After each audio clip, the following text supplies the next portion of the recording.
Great. Hello and welcome everyone to the Transformational Change Learning Partnership Workshop.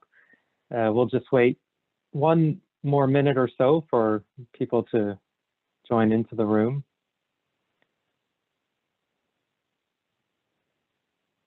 Great to see so many familiar names and faces, and some new ones as well.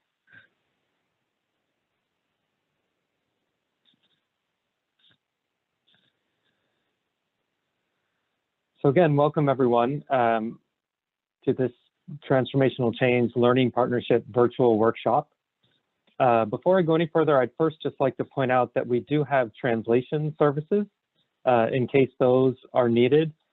If we could maybe advance to the next slide. If you look at the bottom of your screen, bottom right, you should, or on the menu options there at the bottom, you should see these icons, and you can click the appropriate button to activate that live translation if you would like. I would also say if you're not seeing that, it could be that you need to download the latest version of Zoom or some updates, or ensure that you're using the the app version on your desktop as opposed to the web browser version. And we do have some tech support that can help troubleshoot any issues as needed, and we'll get to that information in a minute. But again, I just want to extend a very warm welcome to all of you who have joined us for this workshop. My name is Joe Dickman, and I lead the Evaluation and Learning Initiative here in the Climate Investment Fund, which sponsors the Transformational Change Learning Partnership, or the TCLP.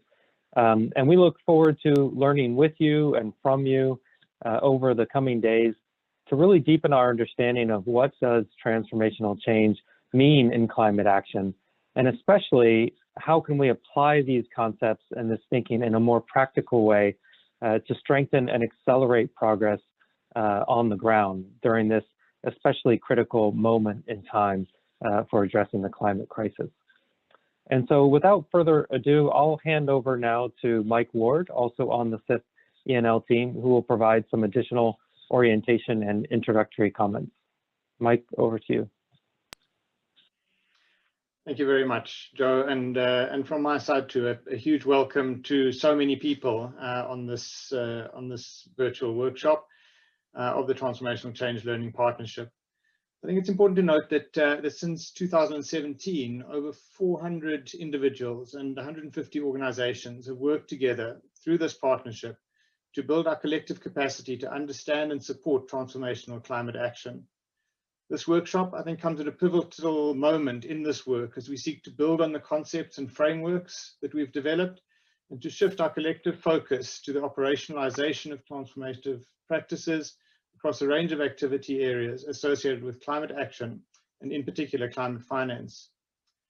To date, the TCLP has helped to define transformational change in the context of climate action, and the definition that we're currently working with is fundamental change in systems relevant to climate action with large-scale positive impacts that shift and accelerate the trajectory of progress towards climate neutral, inclusive, resilient, and sustainable development pathways.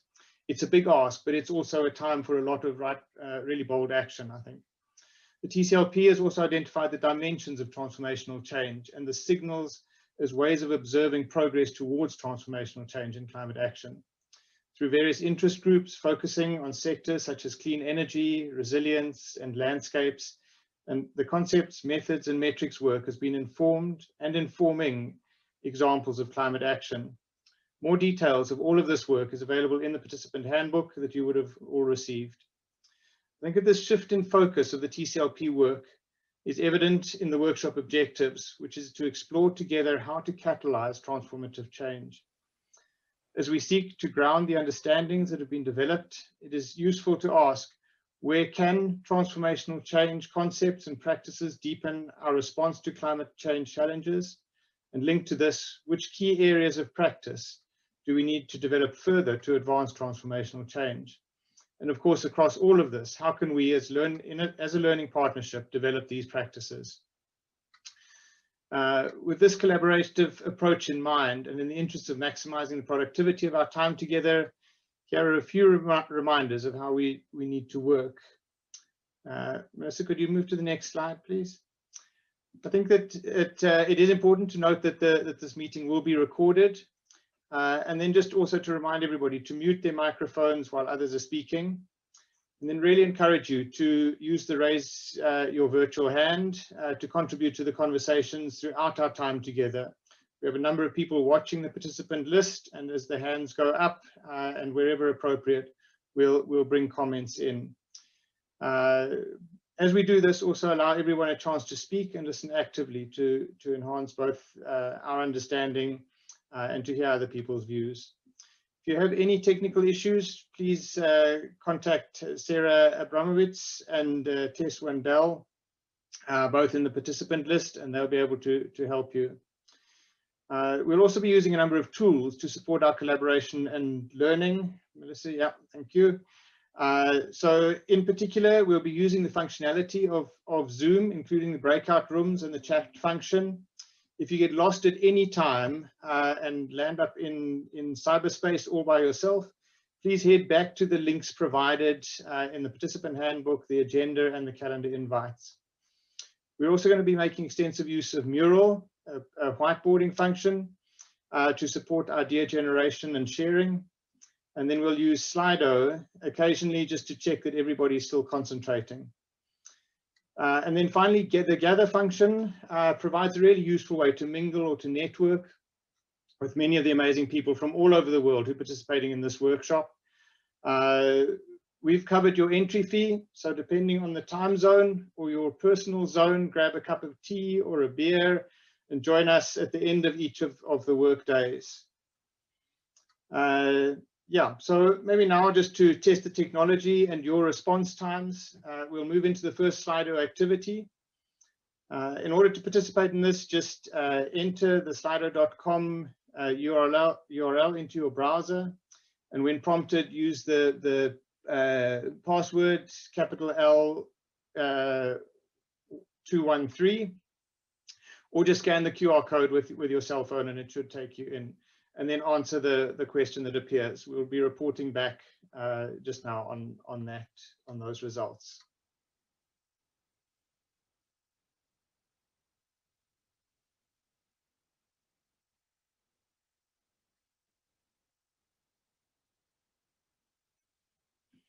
I think everybody can see the question. What region or city are you from? And you can interpret that as you like. Here we go. So we're starting to see some of the results coming in.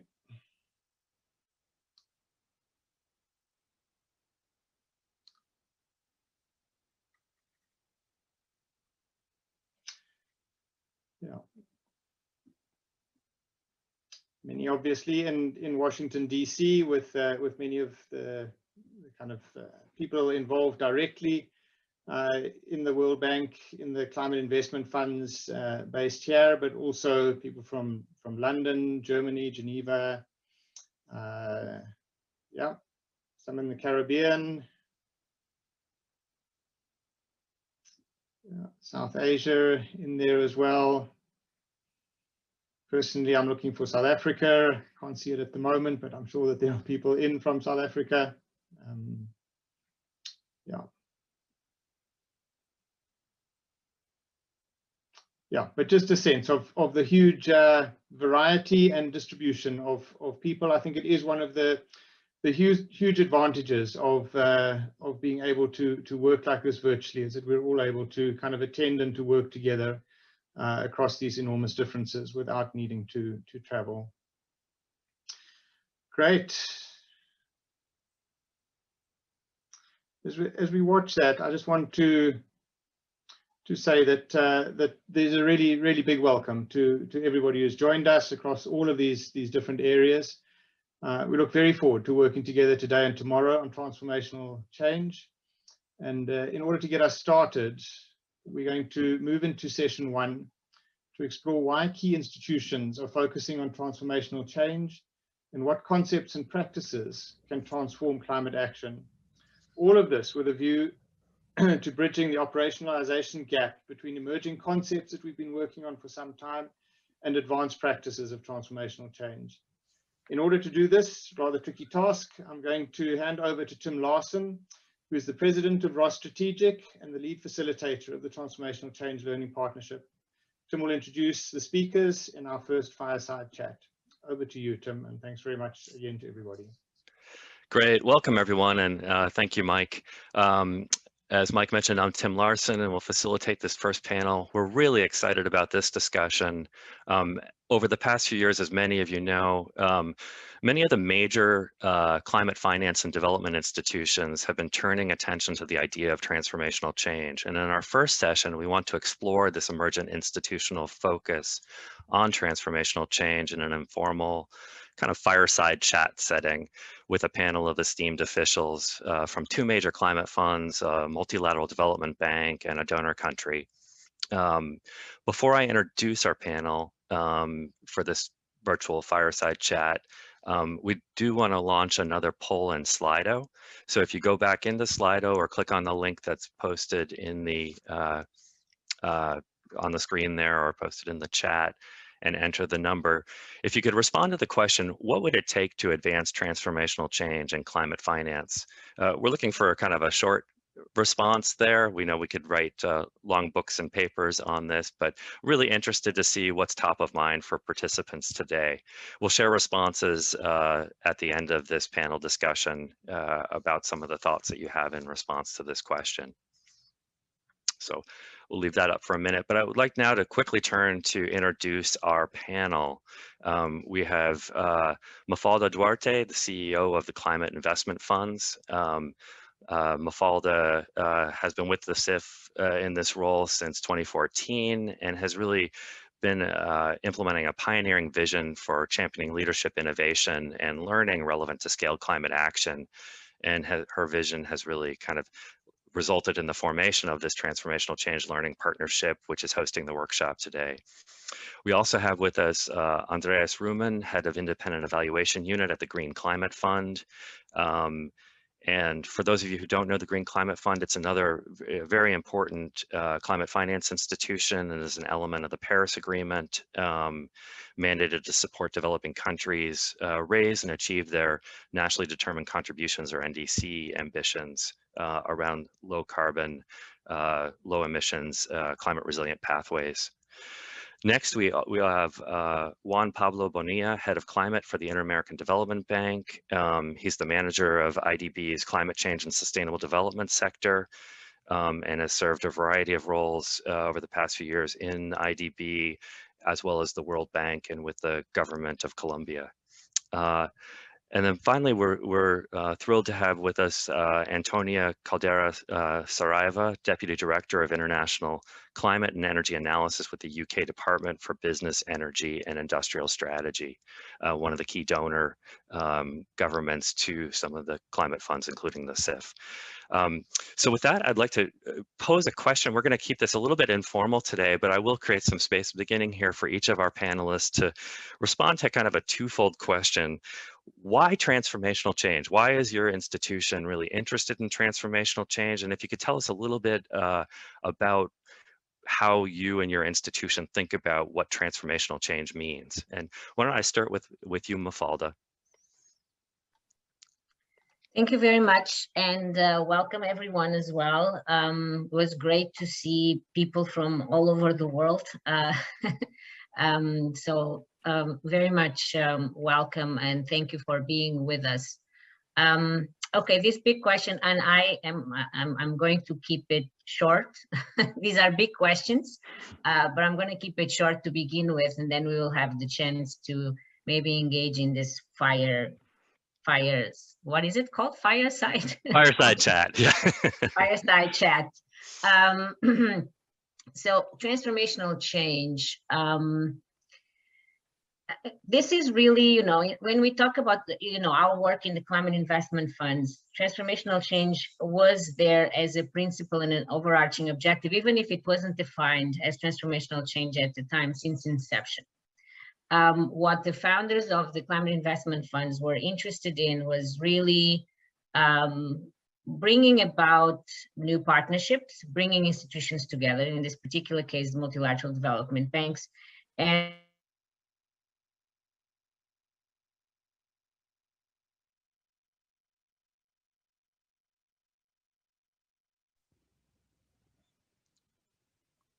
Looks like Mafalda may have been frozen with an audio issue.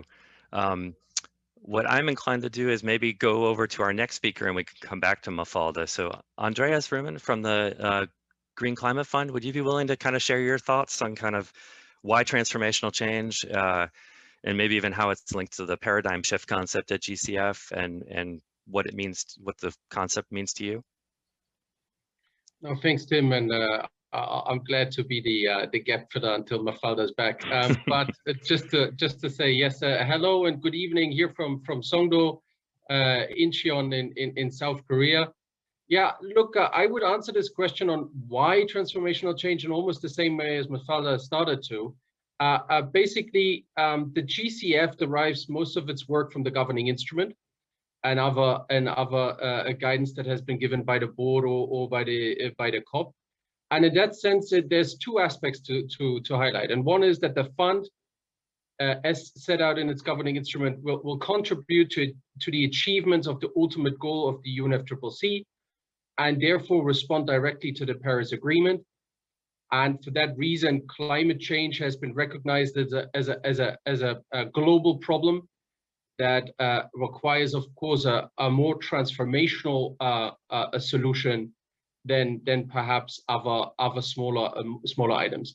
And secondly, in context of sustainable development, the fund has also argued that it will promote the paradigm shift towards low emission and climate resilient development pathway. Again, this is directly retrieved from the governing instrument. So it shows you that this question of promoting a paradigm shift, so driving this entire process to a paradigm shift that helps to instill low emission and resilient development pathways is crucial and is important. And so the question might be then, what does that mean in the operations? And in the operations, simply put, if you think about the projects here at the GCF, at the Green Climate Fund, all of the projects that are submitted to the Climate Fund would have to go through the investment framework. So basically, we would ask every project team that submits a proposal to go through these 6 criteria. You know, country ownership, people that are aware of the Green Climate Fund will have known of this concept very well. Other concept as needs of recipients, the sustainability potential, impact potential, and then lastly as well this question of paradigm shift and transformational change. And again here, the GCF looks at this question of the degree to which the proposed activities can catalyze an impact beyond a one-off, beyond that one-off project and idea. And that resonates very well with what we know from the literature, what transformational change should look at. Let me just highlight another point, and that comes to my unit in particular. So the independent evaluation unit would then, of course, have to look at this and have to investigate in how much the GCF is actually contributing to this question. So this is something me and my team has been looking at, and the previous head of the independent evaluation unit has been looking at through a multitude of learning papers and also collaborative work here with the CIFs in cooperation through the TCLP, the workshop that we're all part of today. And you know, and what we found is it's quite interesting, and perhaps we can allude to this a little bit. I don't want to speak too much on it, but perhaps we can pick up on this discussion afterwards. But we basically have looked at 8 dimensions for transformational change from our perspective, and to see if this makes sense, and also recognize that this transformational change concept is a process rather than a clear target. Over from my end. Great, thanks, Andreas. That's really helpful. And I think we'll want to come back to what does it look like to put these concepts into practice? And that's a major theme for the workshop over the next 2 days, about how to take these more abstract frameworks, but really use them to change the way that programs and projects are designed, implemented, evaluated. Mafalda, welcome back. Why don't I go back to you and let you finish your opening remarks, and then we'll turn to Juan Pablo and Antonia. I'm sorry, but my internet connection with my computer seemed to have collapsed. So now I'm having to use my phone. Apologies for that. But as I was saying before, you know, this was always an intent since the inception of the climate investment funds back in 2008. So the founders really had in mind, enabling and supporting these new partnerships of the multilateral development banks with governments, private sector, civil society, and thinking about, how do we use limited public resources to start catalyzing change that can really transform systems, institutions, markets, behaviors. So at the time, we weren't necessarily calling it transformational change, but the intent was there. But we also recognized, as we were engaging in the work and as, we've gained experience, that we should now have a dedicated work stream around looking at what is this transformational change? What do the various institutions understand by transformational change? What is our view on transformational change? And then go back, and this is precisely what our transformational change work has been focusing on, and this learning partnership, drawing from our experience and evidence, going back into what we did, what we invested in, how we did it, and reflect what does this say about transformational change. And the focus very much to inform the future, because we all know, we are all here because we know a little bit about this topic, if not much, but we are interested. We understand that incremental change is not going to lead us to meeting our climate goals.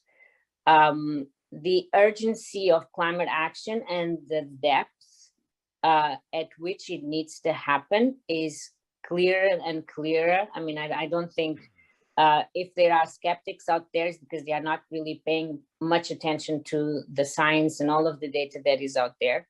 And therefore, I don't think we as humanity have faced such an unprecedented challenge before, of having to really transform our societies and economies to the depth, to the extent, and at the speed that is now required. Therefore, we can't really be thinking that the ways we've been doing things in the past, in general, in terms of, policies, coming up with policies, delivering on those policies, regulations, the way we think about the investments, that way of thinking and acting is not going to take us to where we need to be. And therefore, this work of transformational change of this group of institutions that are here today and others, it is so important that we come together and really exchange and understand what is all of the evidence out there, what are the best practices, what are the lessons learned on things that haven't gone well, and how do we now move forward and inform at the practical level, at the policy and the investment level, how we go about transformational change and not incremental change. So this is why it is, this work is so important, and we have invested so much resources and effort into this, and very much, look forward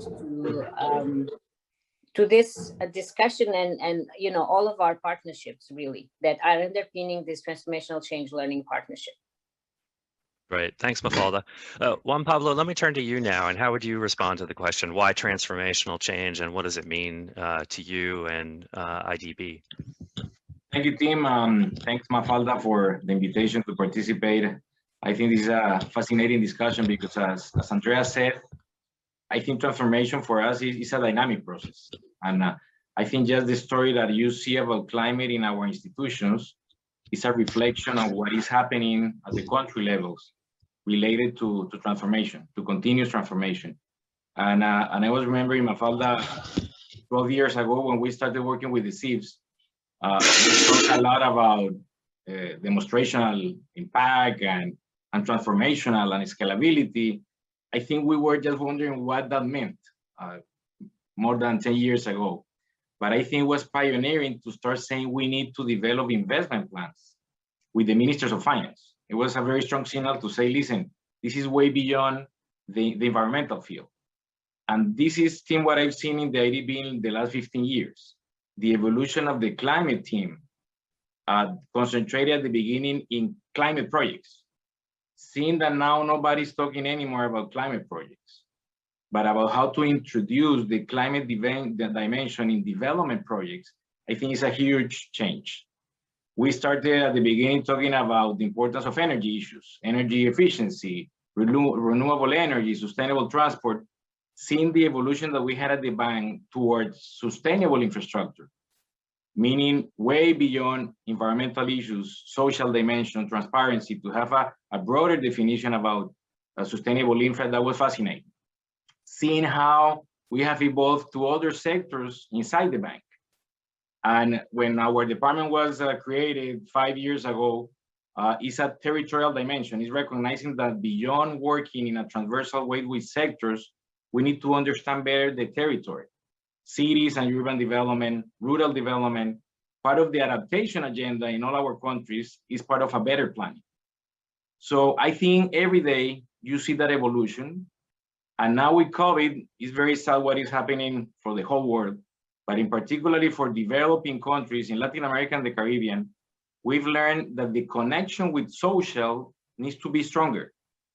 Before COVID, for us at the ADB, working together with the social department was just thinking about green hospitals or green education or starting to talk about green jobs.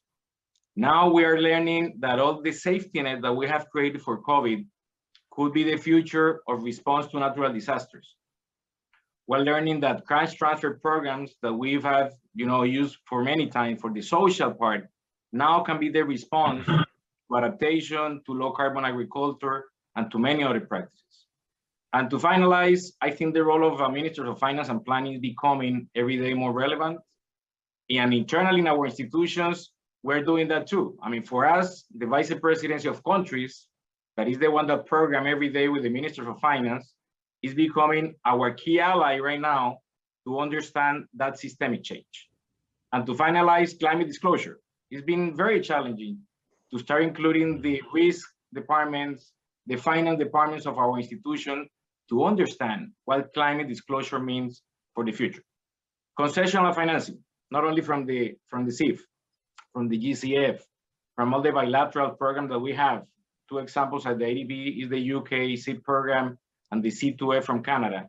Without concessional resources, it would have been impossible to think about transformational change and to help sectors inside our institutions and in our country counterparts to understand and mobilize the agenda. So I will just finalize with that, but I can expand later too. Thanks, Juan Pablo. And Antonia, how are you thinking about this from a donor country perspective? What transformational change means, why it's important in the work that the UK government undertakes? Yeah, thank you, Tim. I mean, firstly, thanks very much for inviting me to be here today. I think sort of echoing the previous speakers, for UK government thinking about transformational change, it's really at the heart of all the programme design, implementation, evaluation that's going on. And that's because we really recognise that, climate finance can only form a small part of the financing that really is required to help countries pursue decarbonisation, to build resilience to climate impacts. We need to be putting in place activities and programs that can, not just drive the cheapest emission reduction in the fastest time, areas which arguably the private sector might come in and do anyway. Instead, we're really trying to pursue activity that tackles the more complex barriers, that helps to establish the best enabling environments, and starts to create a critical mass behind some of this activity. So to sort of echo the previous speakers, this is change that catalyzes further change. It's systemic change, as others have said. And we think of that as it could be a shift from one state to another, or it could be about faster change, so bringing about deforestation in a quicker amount of time. And we also recognise that in reality, we're often talking about a range of simultaneous transformations. So it's sort of chipping away at lots of different areas of the political economy, the social construct. It could be about demonstrating innovative technologies, innovative business models. It's about opening up markets. It's about changing perceptions of risk. It's about building capability and knowledge and political will. And you posed to us earlier a question around how do we then put this into practice? And I'm sure we'll come back to talk about this in more detail, but just to quickly say, it's not easy. So, you know, we're having to develop new indicators, and we're having to think really carefully about our theories of change, which underpin our programs. We're having to think about what are the proxies for understanding this change, when we might be evaluating things in a shorter time frame than really is ideal for really understanding the long transformative impacts. How can we find signs of that happening? And that's what we put a lot of energy and effort into. And I'd say another challenge around putting it into practice is kind of educating all the others who are part of this as well, but maybe not so day to day. So, for example, talking to others who hold parts of government budget and kind of explaining, you know, it's not quite the same assessing these types of programs on a value for money perspective as others. You know, we need to be looking at other kinds of indicators. And that's one of the things that my team within UK government is mostly trying to do. Yeah, I'll leave it there and let's see where the conversation goes.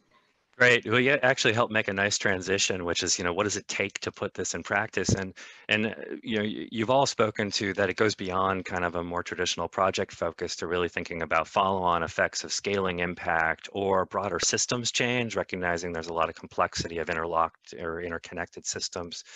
And I'm just curious, I mean, that's a tall order as you think about a institution developing programs, projects that are, you know, have financial requirements for for disbursement of funds.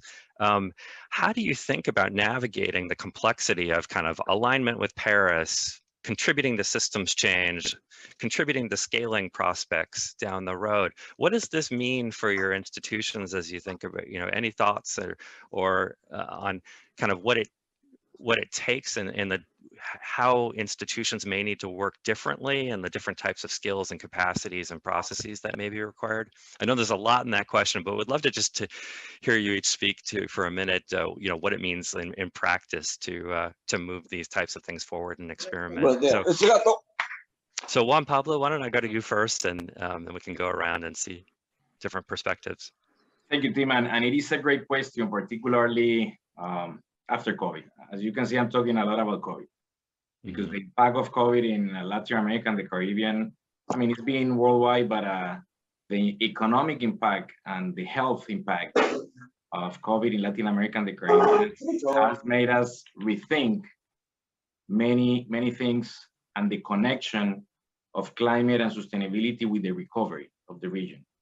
And I think this has to be part of the recovery. We need to connect totally the transformational part and the systemic approach with jobs and connection with the youth. It's a connection about sustainability, social impact, but at the same time providing a better future to all the youth that in many of our countries are thinking what is for them, right? So it starts from the top, and we have a new vision for the bank for the next 5 years, Vision 2025. Climate and sustainability is one of the pillars of that vision, led by the president of the bank, transversal to the whole institution.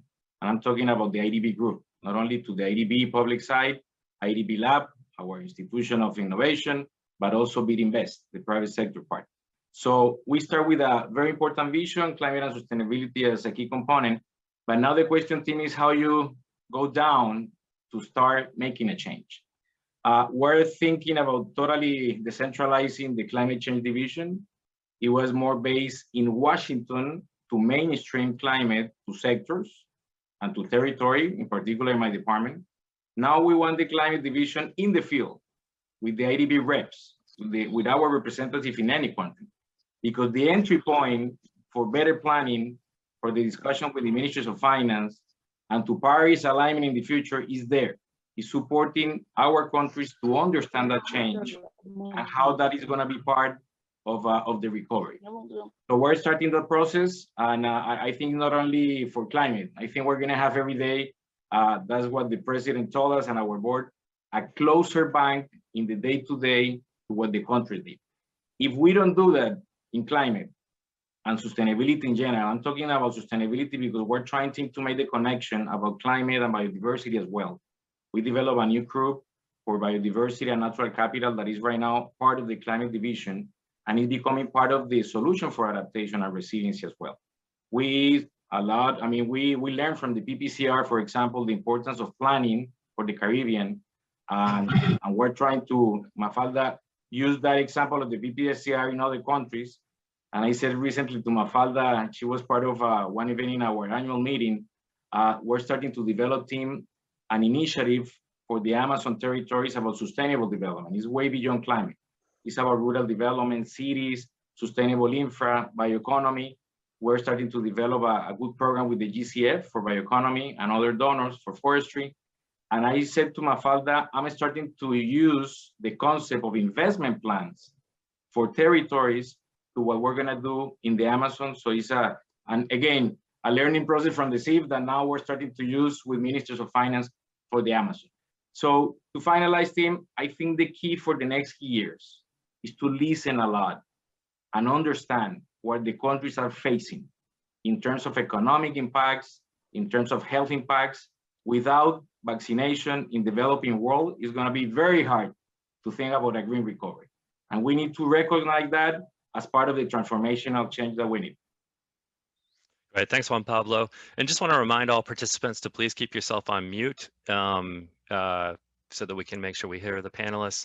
Mafalda, curious your thoughts on kind of what does it look like to put this, thinking about transformational change in practice, the types of skills, capacity, processes, and anything you've learned along the way. Hear your thoughts, and then we'll check in with Andreas and Antonia as well on this. Yes, so I think, the first thing is that we really need this new frameworks and concepts and language. I think now, internationally, we have the Paris Agreement and we have a much better understanding and widespread understanding of the urgency of climate action. But we do need these new frameworks. And I agree with Antonia, we also need new metrics, new types of analytics to really help us when we start to think about and engage, as Juan Pablo was saying, with the governments and with the private sector and other stakeholders. We need these sort of concepts and language and frameworks to have that conversation and to try to understand, okay, what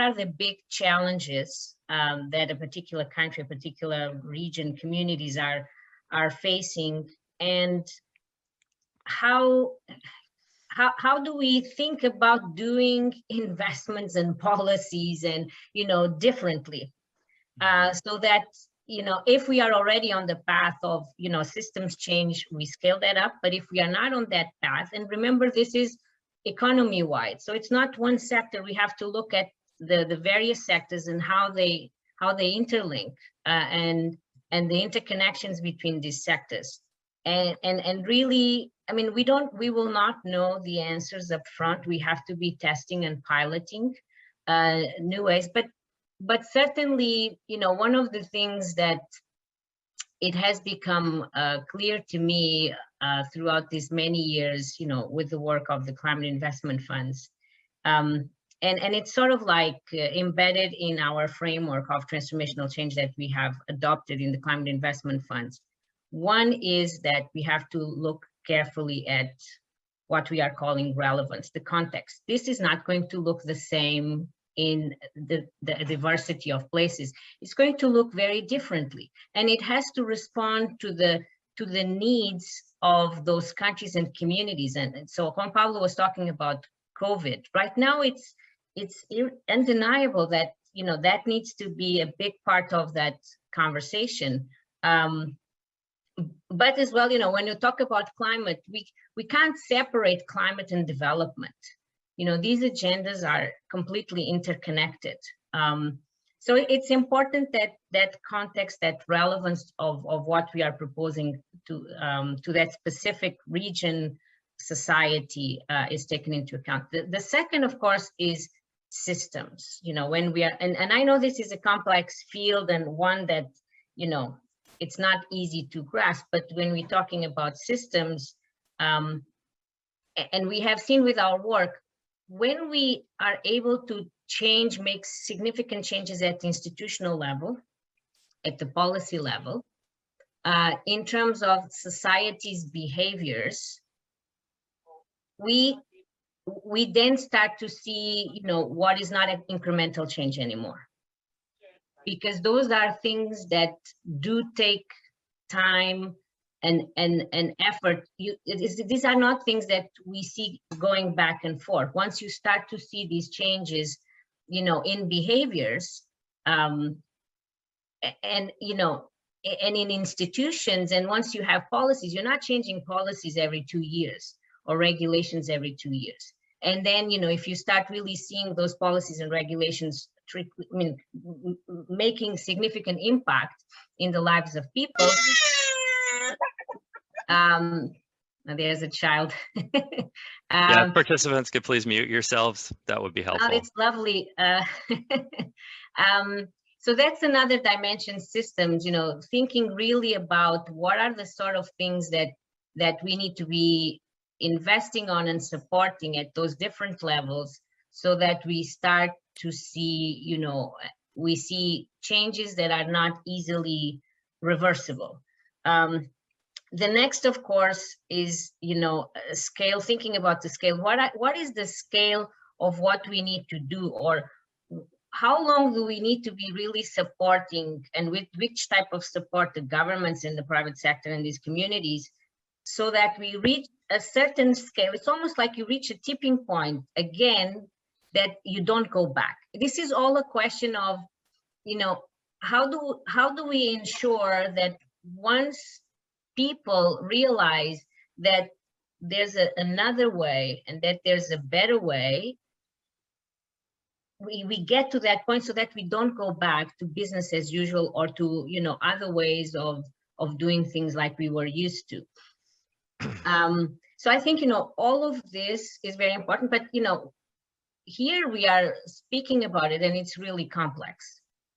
To deliver in practice, it is really, really complex. And, we've had the experience of the investment plan process, as Juan Pablo was saying, which was already an attempt more than 12 years ago, and the initial years of the CIF, to start to bring that together, bring people that weren't used to be working together, talking to each other, and forge new partnerships, and do things differently, and pilot new investments. And it's complex, it's really complex.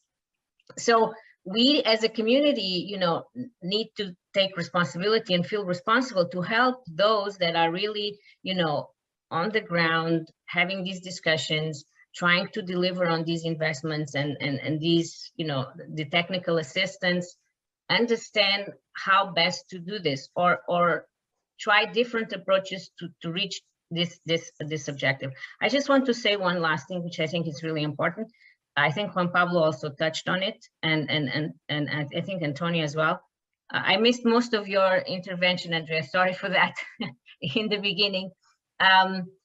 But it's this issue of just transition, and this is something that, we are also very focused on, and we are bringing these two work streams of transformational change and just transition together, because I think we also need to understand that unless, if we do this and think about this transformational change and climate action from the social inclusion point of view, both in terms of, distribution of costs and benefits, but also the processes, how are these processes, we will not get to reach our goals. If we are not really focusing on how do we do all of this while achieving certain social outcomes that maybe we haven't even achieved in the past, and now we have to be even more mindful, because there are significant likely impacts of these transformations in certain communities. So the question becomes, how do we set that up front as well? It becomes part of, upfront our objectives. Our objectives up front need to be transformational change, climate action, and now, of course, the recovery to COVID-19, but social, just transition, social inclusion, social equity. I know I'm taking too much time, so I'm going to stop here. Thanks, Mafalda. We've got about 5 minutes left. I wanted to go to Antonia and then Andreas, hearing your thoughts about navigating this complexity in practice, and then we'll do a real quick go around about your words of wisdom for this community in this workshop. So, Antonia. Thanks, Tim. Yeah, there's so much to say to this question. I'll just pick three things. The first one I'll say is that I think the first thing we do is we try and think as UK government, what are the kind of the tools or the approaches that we have available to us in our toolbox to try and enact some of these objectives around transformational change. So one will be, where are the country partnerships that we have or we can build that will really help put in place the building blocks for transformational change to be achievable. And we know that that's so important. We know from the evaluation of CIFS itself that some of the sort of program-led, programmatic approach was one of the key ingredients to achieving transformational change. We know from our close partnership work with Colombia around how we help support them in setting their really ambitious NDC and in reducing deforestation, that it's where you have that really good relationship with ministries and sub-national ministries that you can really start making a difference and a change. I think we also try and think about how can we work smartly with our own sort of domestic policies. So whether that be in sort of supply chain policies around deforestation and products that come from those countries. The second thing I'll just touch on is that, and this is speaking as a real evaluator, but I think this all comes down to your theory of change. And I can't say that strongly enough, but it really starts with a clear articulation of what are you trying to achieve? How will you know if you've achieved it? What does success look like? Who needs to be involved for you to achieve that? Who are you going to communicate your successes to, in what ways and how, to make sure that there's not some magic that happens that you do something and suddenly it's transformational. You have to really plan in how that's going to be achieved. And lastly, the third thing is, I think we think carefully about having the right types of evidence at the right scale. So by that, I mean sort of portfolio level evaluations being really critical to unpicking the story around transformational change, which might be quite hard to see in one project, but actually when you start looking at your whole portfolio, you can start seeing what's working and where, which is really important for replication. I could go on, but I'll stop there to give other chance. Thanks. So yeah, and we'll hopefully build on some of these ideas throughout the workshop. But Andreas? Yeah, just really briefly, and thanks for all the inputs here. It's been eye-opening because most of these processes actually align with our thinking very well. So I'm just going to focus to add to something that has not been said yet. So in a sense, and I've mentioned this before, we really look at this as a process rather than something that can be achieved in one target. So in that way, we're thinking that innovation is only a small portion of what really is the story. And in that sense, I want to congratulate us here and now to say, look, we've come a far way. The first concept that we've seen on transformational change was, at least from our perspective, was on the strategy of the World Bank, where the independent evaluation group had then laid out 4 dimensions for transformational change. From that perspective, where relevance was obviously important, depth and scale and sustainability, we've come to understand that other ingredients as well that should be recognized. And one of this was behavioral change and the question of social learning and social engagement and social change, as well as innovation itself, to look at innovation and then of course policy change. So from our perspective, and if I may add to this, from our perspective, beyond these dimensions that we have now defined and we're trying to operationalize, we here at the Independent Evaluation Unit, we think there's 2 things to highlight to this, and that one is complexity, the other one is behavioral change. So first of all, I think recognizing the complexity is important because we're talking here in context of climate, and what we found from our perspective is there's most agents that we have in this construct are heterogeneous, and so are the systems. So when we think about climate and climate systems, we have here climate systems interacting with human systems, and that itself creates that additional heterogeneity that we need to account for. And in that sense, we also thought, when we think about complexity, we also thought about the networks then. So it's important to recognize that these systems are still interacting with each other, and through that interaction are building a network. That means at the end that an action that you take in one system will definitely not end at the border of the system that you do your interventions in. It will actually spill over to something else, and that's something we need to recognize. So from our perspective, this emergence that would come from the interaction of 2 systems is something that we want to have a closer look at.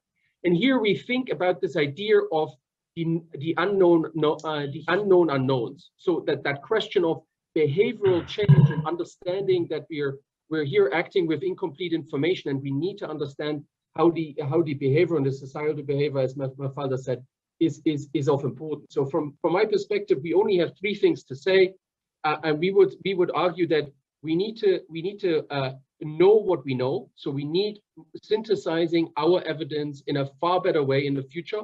We need to strengthen the synthesis of the evidence that we've got. Secondly, we need to think about how we can use technologies for true measurement from the very beginning. So from the get-go of the project design, that we need to instill that understanding, learning, and real-time learning needs to be built in the measurement systems. And lastly, we need to recognize behavioral change and understand that last mile problem, because bringing a tractor, and let me simplify it that way, bringing a tractor to a farmer in Rwanda may not be the whole story to make him shift in a way of how he's using more resilient crops. It is still this last mile problem where we need to take into account the societal part and the social change that's required. So that's from my end. Thank you. Great, thank you all. I just want to thank you for the really inspiring and insightful comments that I think tee us up well for the conversation. If you have a minute, I wonder if each of you might, over the next few minutes, chat in really into the Zoom chat, a charge or hope that you have for what this workshop might be able to accomplish to contribute to advancing thinking and practice around transformational change. I know people would love your wisdom on that. So please join me in thanking our great panelists today. I do want to just pull people's attention back to the Slido. So if you have access to that, you can look at some of the responses. And I think there's a high degree of correlation between what people have been writing in about what it takes to contribute to transformational change and the comments that you all shared. Just wanted to mention that. What we're going to do now is actually take maybe a 3 or 4 minute break just in transition. If people could remain logged into the main Zoom meeting, we will then actually go into a conversation cafe where we do 3 different booths to kind of learn more about transformational change concepts. But please feel free to step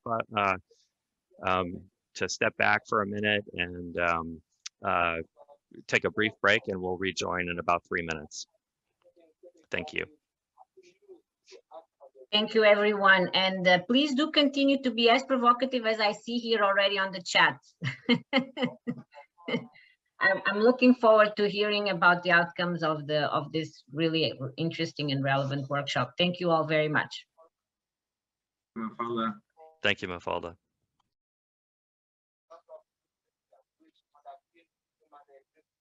Thank you.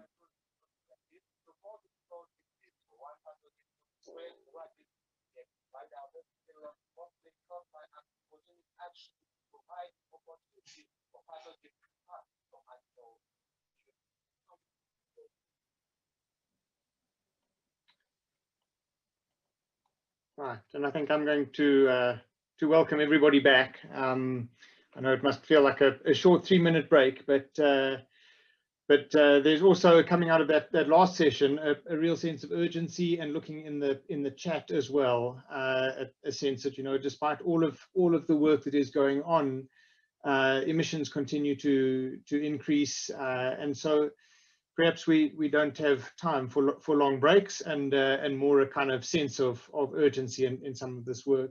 I think one of the things that came through for me in that first discussion was grappling with complexity, and complexity that means that we don't yet know exactly what the answers will be.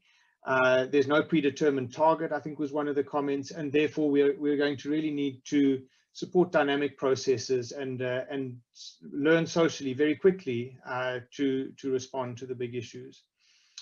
So a big welcome back to the second part of session 1 of this workshop. I think that in order to grapple with some of these issues, and Mafalda touched on this as well, there's a real need to develop the concepts, to develop a shared vocabulary that'll then help us to work together over the remainder of the workshop.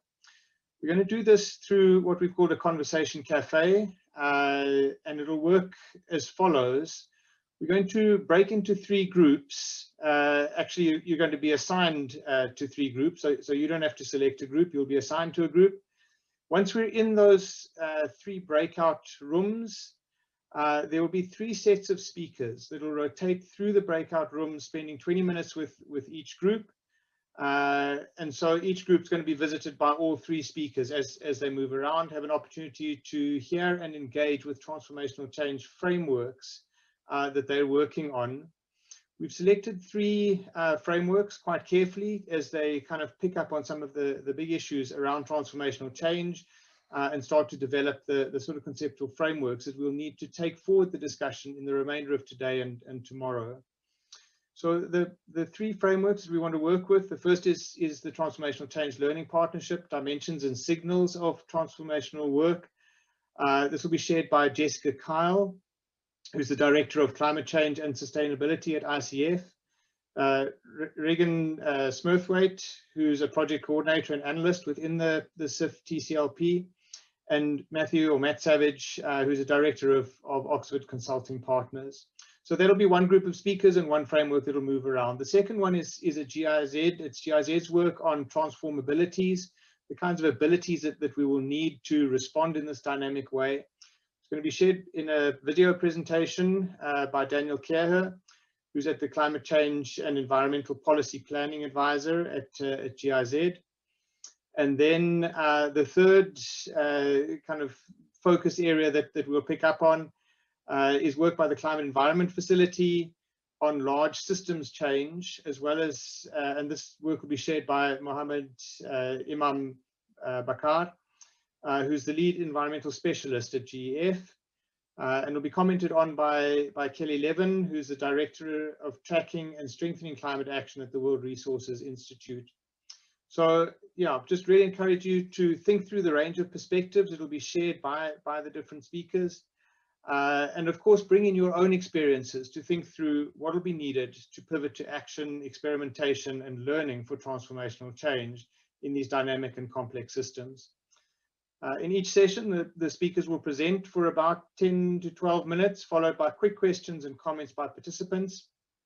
Please remember that there'll be many opportunities to share examples later in the workshop. So at this stage, we're trying to build this common touch point, common language to support the discussion and sharing to come. So as we break into the various breakouts, the one group, just to note, will stay here in the main Zoom platform. It'll be known as Nandini's Cafe, and in Nandini's Cafe will be all of the translation facilities. So if you're needing translation support for French, Spanish, back and forward with English, then please stay in Nandini's Cafe. If you get moved into a breakout room and you realize that you're struggling, you can then click back into the main Zoom link that you would have got into this whole meeting on, and you will land up in Nandini's Cafe with the speaking facilities. So I think I'm going to leave it there and ask our tech team to divide us out into the 3 breakout groups. Hi everyone, my name is Nandini. I am a senior associate at Ross Strategic, one of the facilitators for this event. Happy to be here with you all and happy to be facilitating this session with our fabulous speakers. Great. All right, I'm going to turn it over to Jess, Matt, and Regan.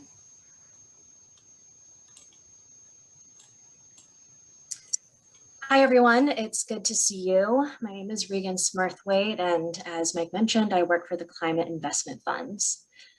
In this session, we're going to discuss some of the TCLP's key concepts related to transformational change, the working definition, dimensions, and signals of transformational change.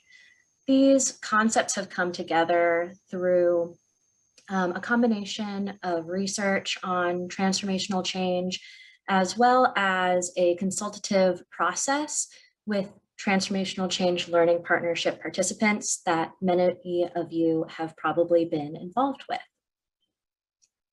The session is brief, so I do recommend that you check out the session resources linked in the participant handbook for more information about these concepts.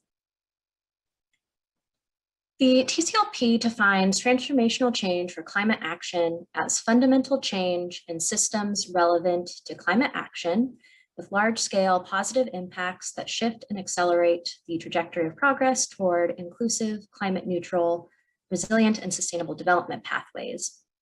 There's more information about how this definition came together in the longer brief on the transformational change concepts. The next concept I'll discuss are dimensions. Dimensions are attributes of change in systems to address climate change. If you could move to the next slide.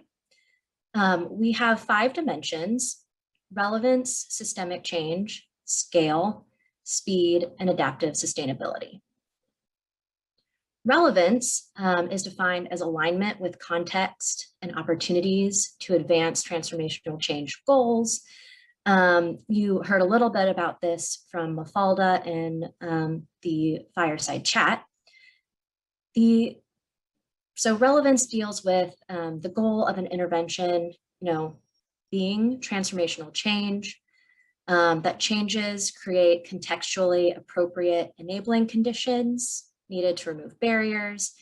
And critically, we really need to remain relevant to transformational change, or relevant to changes in context and changes in technology that are available.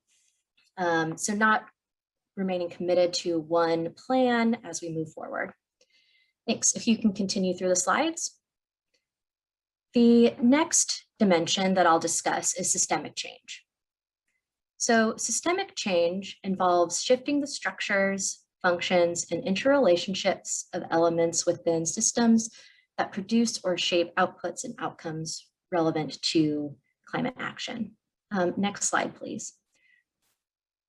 So systemic change is deeply connected to relevance, where the changes provide enabling conditions for transformation by removing barriers, opening new opportunities or pathways, and shifting power dynamics. And I am going through these quickly because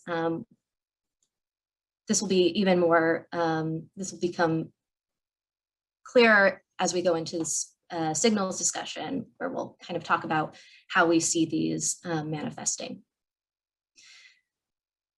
The next dimension I'll discuss is speed, which is defined as appropriately timed to catalyze and or accelerate transformational change processes and impacts.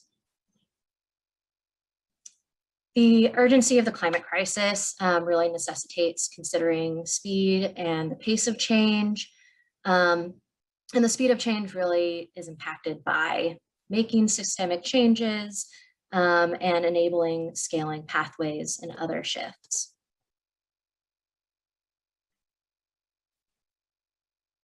Yes. The last dimension that I'll discuss, so if we can go to the adaptive sustainability slide. Thank you.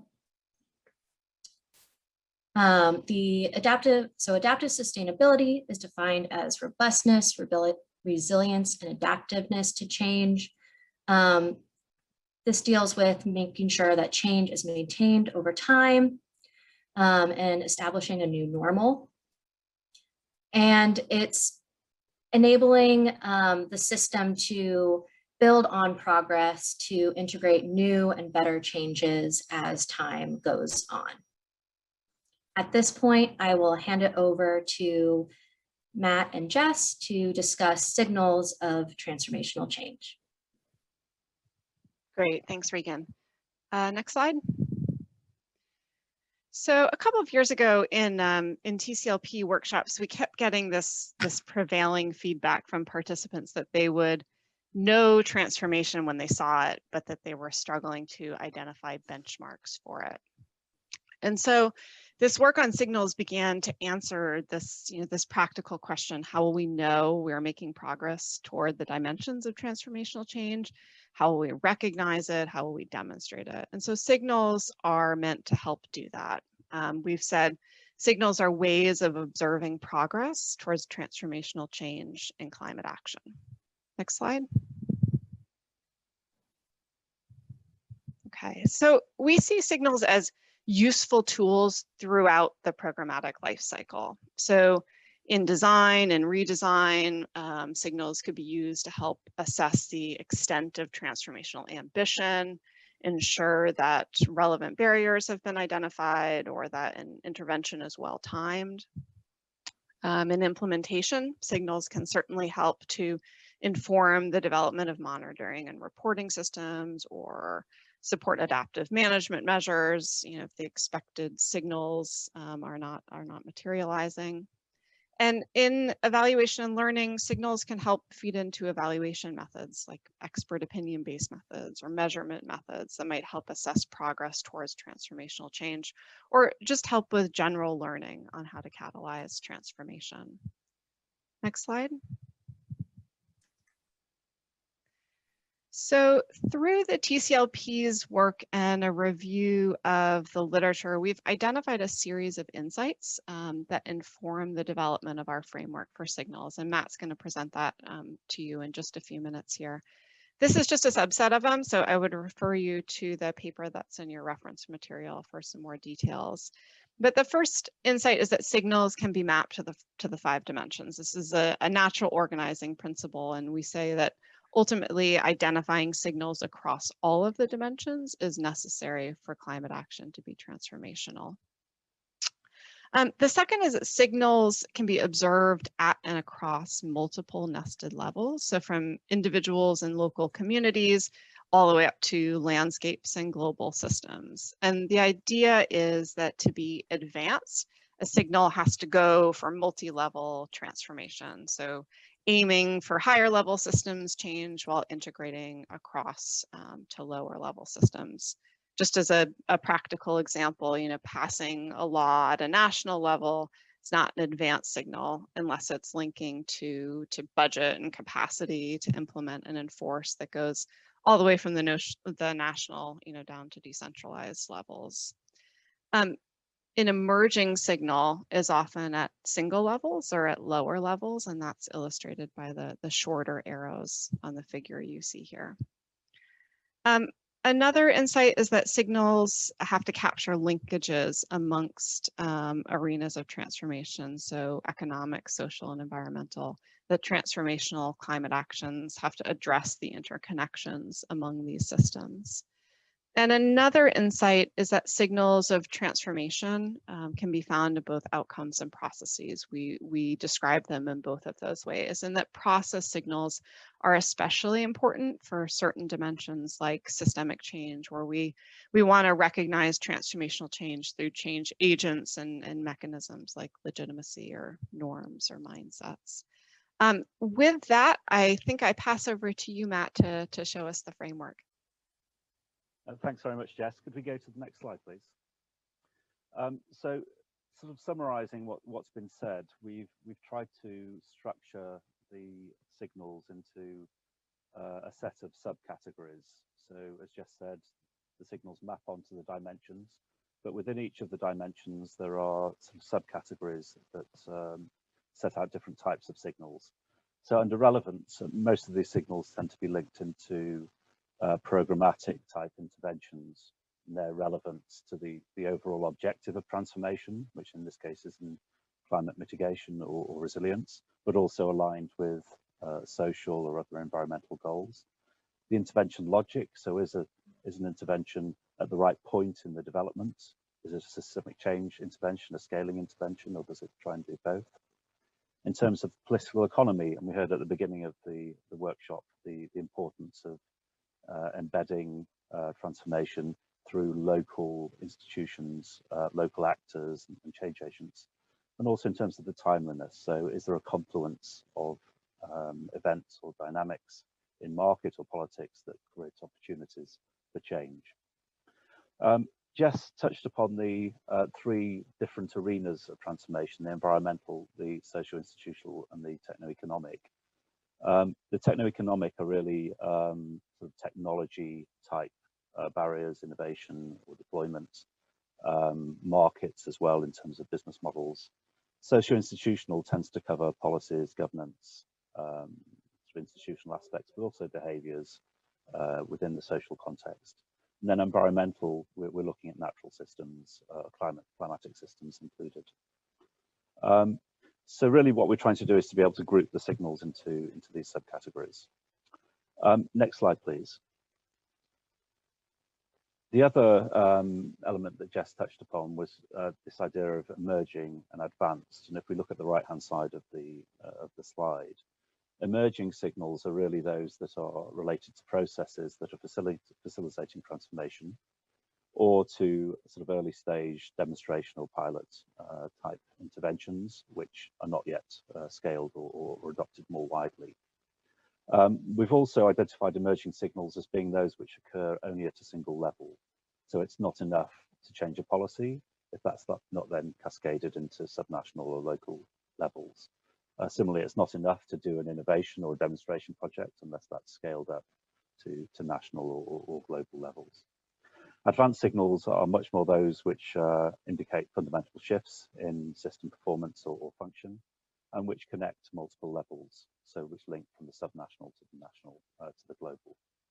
The last thing I'll say is that signals can also be negative or regressive. We obviously focus on the positive change, but we have to accept that a lack of progress, so continuation of business as usual, is a form of negative signal where we have a transformation objective, where system inertia may prevail or vested interests may dominate. But we can also get more negative dynamics, which is regression, for example, towards higher carbon sectors or pathways, towards maladaptation and acceleration in the deterioration of system sustainability. So there's both dimensional aspects to the signals, but also in terms of where they are on a continuum towards positive transformation or even regressing away from it. Now I'll leave it to that. Great, fantastic. Thank you so much, Jess, Matt, and Regan for that intervention. I would love to open it up to participants now for any observations or questions. I know that was a lot of information coming at you pretty fast, so I'm sure there might be some clarifying questions or even just from your own experiences. Would love to hear from folks. You can either indicate a hand in the chat, you can raise your hand, you can just jump right in. John Colvin, I did see you had some thoughts, so maybe I'd invite you to jump in if you'd like. Yeah, happy to comment on thinking about signals of system transformation. I think it's careful we don't start separating out into what you're calling techno-economic, social, institutional, environmental, because of course we won't get there without post-growth scenarios. Let's put growth on the table as an elephant in the room, particularly in the global north. We really need to move very rapidly to post-growth, thinking about building well-being economies. Life is at the center of well-being economies. So let's keep these different aspects connected in systems transformation. And let's really think about the power dynamics as central to the transformation to post-growth. Great, thank you, John. Do any of our speakers want to comment or respond? Great. Yeah. Oh, yeah, go ahead, Matt. Yeah, no, I can come in. I mean, I think within relevance, what we're stressing is the cross-cutting linkages between climate objectives and other sort of social or economic objectives. And that also reappears within the concept of adaptive sustainability. So there we're looking at alignment between climate and economic development, environmental development, and wider social development. So we've tried to be as integrated as possible in the framework, whilst allowing some structured way of capturing different aspects of the change process. Great. Thanks, Matt. And just a note, Matt, I think the interpreters are having a hard time hearing you. So if you could speak up in your next comment, that would be great. Yeah, we have a hand from Eric Michelano. I'd like to invite you to speak. Ouais. Ma question, c'est pour savoir comment est-ce que vos commentaires et toutes les présentations faites ne s'adaptent pas aux pays en voie de développement, parce que je trouve que toutes les présentations que vous avez faites reposent plus sur les pays développés, pas pour les pays en développement, pendant que la question climatique est surtout nécessaire pour les zones, les pays en voie de développement ou les pays sous-développés, permettez les termes, par le fait que c'est dans ces pays que se trouvent les grands obstacles sur le climat. Par exemple, prenons l'exemple du Sud Kivu ou Nord Kivu, en aire de Congo, où vous allez trouver que maintenant il y a abattage d'arbres, il n'y a pas une politique nationale qui la protection du climat, la protection de la biodiversité, et que cette question devait être prise en compte lors des recherches, lors des présentations que vous pourriez nous donner, parce que finish, je trouve que plus toutes les questions se sont focusées sur le pays en développement, que les pays non développés nécessitent un accompagnement, nécessitent les communautés, les populations de ces pays pensent aussi, commencent à savoir c'est quoi la protection du climat, c'est quoi le climat, parce que c'est une notion. Great. Okay, thanks, Eric. I think perhaps the speakers did you all receive a translation there on that? Perfect. Okay. I don't know that the rest of the group did, so I think there are some interpreters here. It'd be fantastic if one of our French interpreters can perhaps put some part of that intervention into the chat as well for folks who might not have received the translation services. So I can jump in and respond. And so I would say the main part of the question that I saw was, do these concepts, are they applicable to developing countries? And we would absolutely say they do. The climate investment funds works in developing countries, lower and middle income countries. In the next session, we'll have some examples, mostly I think from middle income countries, but this will be an opportunity to see how these concepts get applied. But we are looking to, have transformational change that brings about sustainable development. And these are, we're thinking about context. And so I would absolutely say that these concepts are applicable in developing countries. Great, thank you. I think we are about to switch into the next room, so I'm sorry to have to cut this short. The speakers are going to be cycling through. We do have the questions that others have posed here in the thread, so we will not lose those and hopefully be able to come back to those and keep that thread going. So I want to thank our speakers so much for their intervention, and we'll carry on. Thank you.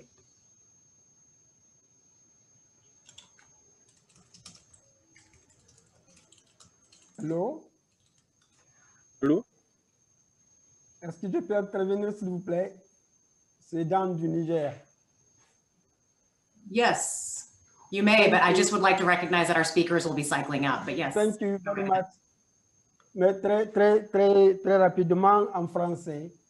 Alors, je crois que Matt a très bien dit quand il parlait de combinaison de plusieurs dynamiques. Nous qui sommes au niveau local, au niveau des pays, nous sommes en train de mettre en application ces concepts, ces outils de changement transformationnel, et nous voyons en tout cas le concret. Il faut être au niveau local pour le vivre.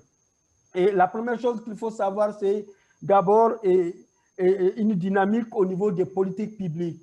Il faut amener les institutions à travailler ensemble et en tout cas dans l'action climatique. Et l'action climatique nous a permis de faire la promotion de ce travail multi-partenarial dans l'inclusivité de tous les acteurs. Deuxième chose, des réformes au niveau institutionnel. Et même le processus, il faut intégrer la dimension changement climatique dans les processus de planification. Il faut que aussi, au niveau des communautés, au niveau des écosystèmes, qu'on perçoit les effets, les impacts. Et comme nous travaillons dans la thématique changement climatique qui est à un horizon temporel un peu lointain, nous, les effets et impacts des projets actuellement, nous les considérons comme des signaux de transformation qu'il faut consolider parce qu'ils sont susceptibles de fragilité. Il faut donc les consolider, il faut les mettre à l'échelle et s'inscrire dans la durabilité en faisant la promotion de la chaîne de valeur, faire la promotion d'une économie verte circulaire. Et je finis par un exemple qu'on a au Niger, et vous connaissez la région d'Agadez, c'est une zone qui est totalement désertique, c'est vraiment une zone pastoraliste de manière exceptionnelle. Mais aujourd'hui, cette zone qui fait un élevage, même pas économique, mais contemplatif, c'est vraiment une zone 100% pastorale, est en train de subir des transformations à cause des interventions du PCR. Et au niveau de nos communes à Agadez, et du fait des infrastructures d'irrigation que nous avons mises en place, à cause des éléments modernes introduits au moyen d'exor, à cause des technologies qu'on a mis, aujourd'hui l'élevage devient un objet pour l'agriculture. Agadez est en train de prendre une allure d'une zone agricole et le gouvernement est en train de reconnaître cela. Aujourd'hui, Agadez est en train de nourrir Niamey en pommes de terre, en noyaux, en ail. Donc, vous voyez, c'est ça les transformations au niveau des communautés, au niveau des écosystèmes et au niveau des processus de planification du développement. Mais tout ça, il faut que cela s'aligne aux objectifs de la Convention, mais aussi aux priorités de développement de nos pays. Voilà ce que je peux dire vraiment comme le temps nous fait défaut, mais je pense qu'il faut être au niveau local, au niveau des pays pour vivre ce phénomène de changement transformationnel et voir l'importance des concepts et des outils. Nous espérons que vraiment à travers où le CIF... Wonderful. Thank you so much for that intervention. And I'm sorry that as that was happening, we had to rotate speakers through. Merci. Alors, merci. Je suis désolé aussi. No, thank you. Thank you so much. Hello, this is Shelby. I'm joining you with Mohammed and Kelly, and I'm going to share my screen right now. Let me know if you cannot see that. Okay, great. I believe Mohammed and Kelly are being moved back into this main room.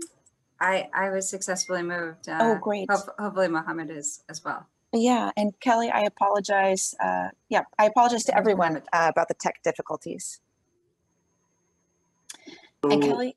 So it looks like I'm in the room. I'm in the right room now. Sorry about that. Yes, and unfortunately, we need to, because of the tech difficulties, we do need to shorten this session to about maybe 15 minutes. So Mohammed and Kelly, if you could keep your comments to 5 minutes or less. Okay. Can I get started? Yes. Okay. Next slide, please. I'm just going to very quickly cruise through this, but at the end of this presentation, these are the 5 questions I'm going to try and answer very quickly. How we have approached systems transformation, why did we do it, and what difference is making, and what does it look like in practice, and so on. Next slide. So basically, our approach to systems transformation was driven by the fact that we are exceeding planetary boundaries with respect to the safe operating space that scientists have shown is critical for humanity. And we know that these are going to be exacerbated in the coming decades as population rise and wealth increases. So what we did in the GEF, we felt we needed to do was tackle 4 major priorities in order to tackle these, to change the systems: food, energy, urban, and production consumption. Next slide. So even though traditionally we invest in projects through 5 focal areas, we know that integration across these focal areas is key to achieving the systemic shift that we need. Next slide. And this change is reflected in the way the conventions are also set up to interact. As you can see from this slide, climate change, land degradation, and biodiversity, all solutions can reinforce each other by targeting them in an integrated manner. Next slide.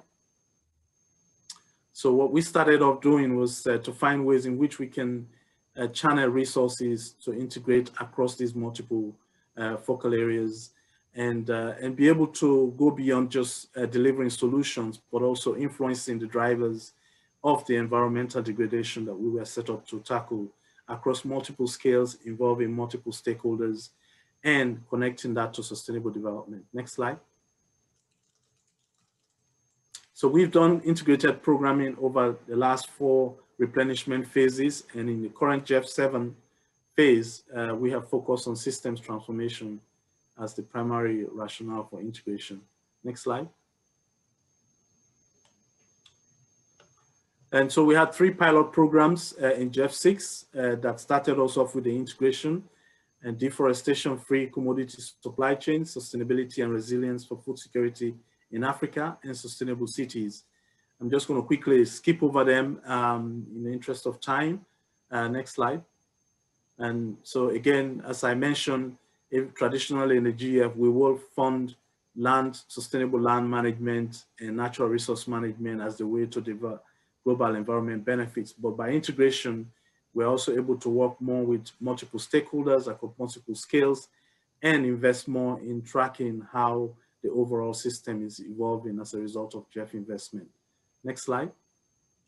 On the commodities one, we connected production, supply, and demand together with the financing of the supply chain to influence that shift towards deforestation-free production, and as a result, learn from that process to be able to ensure that we collectively can move towards sustainability. Next slide. And then on the city side, it's basically 2 levels. It's city level and global level, and trying to integrate all of the actions across these multiple scales so that countries have the tools and the actions that they need to be able to make a difference in their urban, in delivering sustainable cities at their national level. Next slide. So what we've learned from these pilot programs, in addition to the value addition of the GEF, by virtue of our convening power, we also know that now that by taking a program approach, we can deliver results that across multiple dimensions. We also know that we can achieve results by achieving these systemic shifts, by moving towards shifts towards sustainability. We're also aware of that this requires dealing with complexity, which is something we're still grappling with, and also the importance of building multiple institutional frameworks to engage stakeholders, especially the private sector, which has a major role to play in this. Next slide. So building on these lessons, we did 3 new programs in GIZ 7, which are just now in their design phase, so I won't go into them, but again, focusing on systems transformation. Next slide. So this is my final slide, just to say that as we launch into our 8th replenishment phase, we are aware of the critical need for this paradigm shift and the multidimensional nature of it, as well as the innovativeness that it represents. But we also know that the critical need for us to learn and be able to embrace the complexity that this presents for us going forward. So let me stop there and hand over to Kelly. Perfect, thanks. Thanks so much, Mohammed, and thanks for inviting me today. I'm just going to talk a little bit about something called the System Change Lab, which we established under the Global Commons Alliance with support from the GEF. If you go to the next slide, please. So we know that we must accelerate change across a number of different key systems, and you can slice and dice this many different ways, but you know, simply said, some of them are sectoral in nature, some of them are kind of place-based in terms of our biomes. If you go to the next slide, please. And some of the shifts are kind of cross-cutting, and they underlie many of the other decisions in terms of the metrics by which we measure success and how we manage our transitions. If you go to the next slide, please. And under each one of these, there are different kind of component transformations. So phasing out the internal combustion engine or shifting modal from road to rail and transport, et cetera. And again, many different ways to kind of slice this, but different shifts that are required. If you go to the next slide, please. And similarly, if you take land and forest and food management, there's a set of shifts on the demand side and on the supply side that all need to happen. You go to the next slide, please. And similarly, a number of different component transformations that have to happen that will dictate the way in which the other transformations take place. For example, in terms of a shift to prosperity being defined by inclusive well-being. If you go to the next slide, please. For some of these transformations, we know that change may look like it's not happening, but it may hit a point in which it takes off, reaches a positive tipping point, and then accelerates. And the key is really making sure it doesn't relapse back to the old system. If you go to the next slide, please. And we know that there are a number of different drivers of change, and it's often the convergence and interaction of these different drivers of change that, rather than a single silver bullet, that affects transformational change. And the key is having that come together that expands the benefits of the system beyond those that really initially advocated for it, so that it gets widespread support. If you go to the next slide, please, which is my last slide. So in this context, the System Change Lab, which we are launching, has three main objectives. The first is monitoring the required transformations. So each of those 50 or so shifts, how goes the battle, so to speak, in terms of headline indicators, but also the enabling environment underneath each one of them. The second objective is around learning and sharing of the ingredients of transformational change. So where we have seen durable, large-scale change, what was the special sauce that brought that together? And the last one, in terms of the nudging and campaigning, for those transformations that are headed in the wrong direction altogether or really stagnant, how can we bring together new coalitions using systems mapping, for example, to understand leverage points, to be able to move them further along. And if you go to the next slide, it just has my contact information in case you want to learn more. Thanks. Great, wonderful. Thank you, Mohammed, and thank you, Kelly, so much for those interventions. I would love to, again, invite participants to ask questions or clarifications if you have them. There is one in the chat that I would just like to bring forth, which is, I'll try to summarize, it's a bit long, but, considering that protection of biodiversity is gaining more importance and coming to the fore in the global agenda, is it fair to say that the GEF that GEF has, which has lagged behind GCF in terms of popularity, will come to the fore again as a main actor in global climate finance? And if yes, through what channels would you expect to see that done? Through more collaborations with MDBs, direct work, joint work, etc. I hope that wasn't too fast, but the chat is available there for you, Mohammed and Kelly. Any thoughts on that?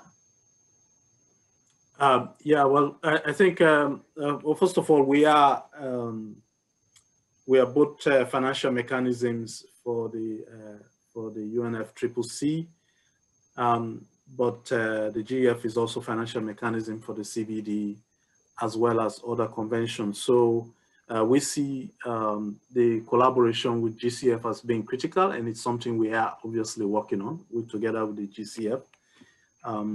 But I think in terms of advancing the systems transformation with the multiple opportunities that we have to deliver global environment benefits, but also to map those benefits directly to the conventions that we serve, I think we see the GF being very well placed to collaborate with multiple institutions. And I think as we've shown briefly in the presentations, building coalitions and engaging across multiple institutions is the way to go. So this is something the GF embraces very well. Great. Thanks so much, Mohammed. Any other questions from participants? Feel free to raise your hand, put a hand in chat as well, or just ask your question. Let's see, we've got one from Rahul. Are there good examples of alignment between public finance and private finance modalities in delivering global environment and social benefits? I'll give that one to Mohammed. I didn't really see the question in the chat. Where was it in the chat? Yeah, I can ask it. It's, are there good examples? Oh, it was direct message to me, sorry. Oh, sorry. Yeah, here, wait a minute. I can drop it into the main, but it's, are there good examples of alignment between public finance and private finance modalities in delivering global environmental and social benefits? I think this is one of the opportunities that actually we have seen play out in these programs, because we know that there is a lot of private sector interest. They are making commitments and they are investing in their own ways towards achieving sustainability. And so we see the public finance really helping to remove some of the constraints that private sector faces, especially risks and sometimes lack of capital to deal with either risk guarantees or equities. And these are things that we are experimenting with through these programs. And we hope that it's something we can scale up to continue building confidence in mobilizing private capital for global environment benefits. Great, thank you so much. Any other questions or thoughts? I also, John Colvin, I saw again your comment here on nudging campaigning. I think to Kelly about this focus on nudging and campaigning, monitoring and learning and sharing. So I am certainly interested in that monitoring piece. So just curious, Kelly, if you could speak a little bit more in the minute or two we have left here about specifically that monitoring piece and how you all are approaching it.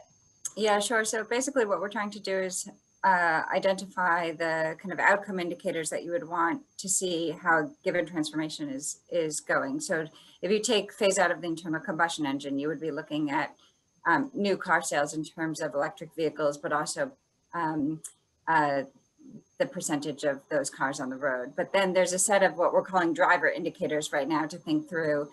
What does this mean in terms of corporate commitments or RD&D into battery technology, or number of charging stations on the road, or number of governments that have banned internal combustion engines and what have you? And can you track both those outcome and driver level indicators? We're going to be doing that in an interactive dashboard so that you could see how each is doing, and including for the rate of change and towards any kind of milestones for 2030 and 2050 and what the shortfall is, as well as an annual report that takes stock of the kind of systems health for each one of those. Great, thank you. And then we had another question here from Matt. How can we show progress on transformational change when we don't expect to see the end point during equity investments? And I'm asking that question as I recognize you all might get transferred, but yeah, no, it's a very good question. But I think the most important thing to remember is that, as we had in the plenary session this morning, transformation doesn't necessarily have an endpoint. It's finding those right markers that demonstrate that we are making progress towards the most ideal or the desired change that we are seeking. And I think bringing in public and private sector together really is the key achievement that we are seeking here, because ultimately the business is going to continue, but we need to move it more and more towards sustainability. That's what we're doing with the supply chains, with the cities and other systems where we know that the ultimate success is going to depend on how we shift the consumers, how we shift the business models towards sustainability. So I think we are on the right track if we continue measuring and monitoring in the right direction. Great, wonderful. Thank you, Mohammed. Thank you so much, Kelly, both of you for your interventions here. And I think you will be cycling through to your next group of folks. So we'll leave this room. Yep, they'll move you in a sec. You'll get moved, I believe. Yeah. Okay. Yep. Yeah. Great. I just want to welcome you to the third and final one here for this room. We're going to be spending the next few minutes learning about the GIZ TransformABILITIES. So Lauren, whenever you're ready, you could pull up the presentation or the video recording for 𝗂𝗍𝗂𝗀 from GIZ. Great. And just want to reference that there's more information available on the GIZ Transformabilities in the participant handbook under the resources section. There's a link to 2 different reports that GIZ has produced over the past year that outline what Daniel will present right now in more detail. So with that, let's go ahead and hear Daniel's thoughts.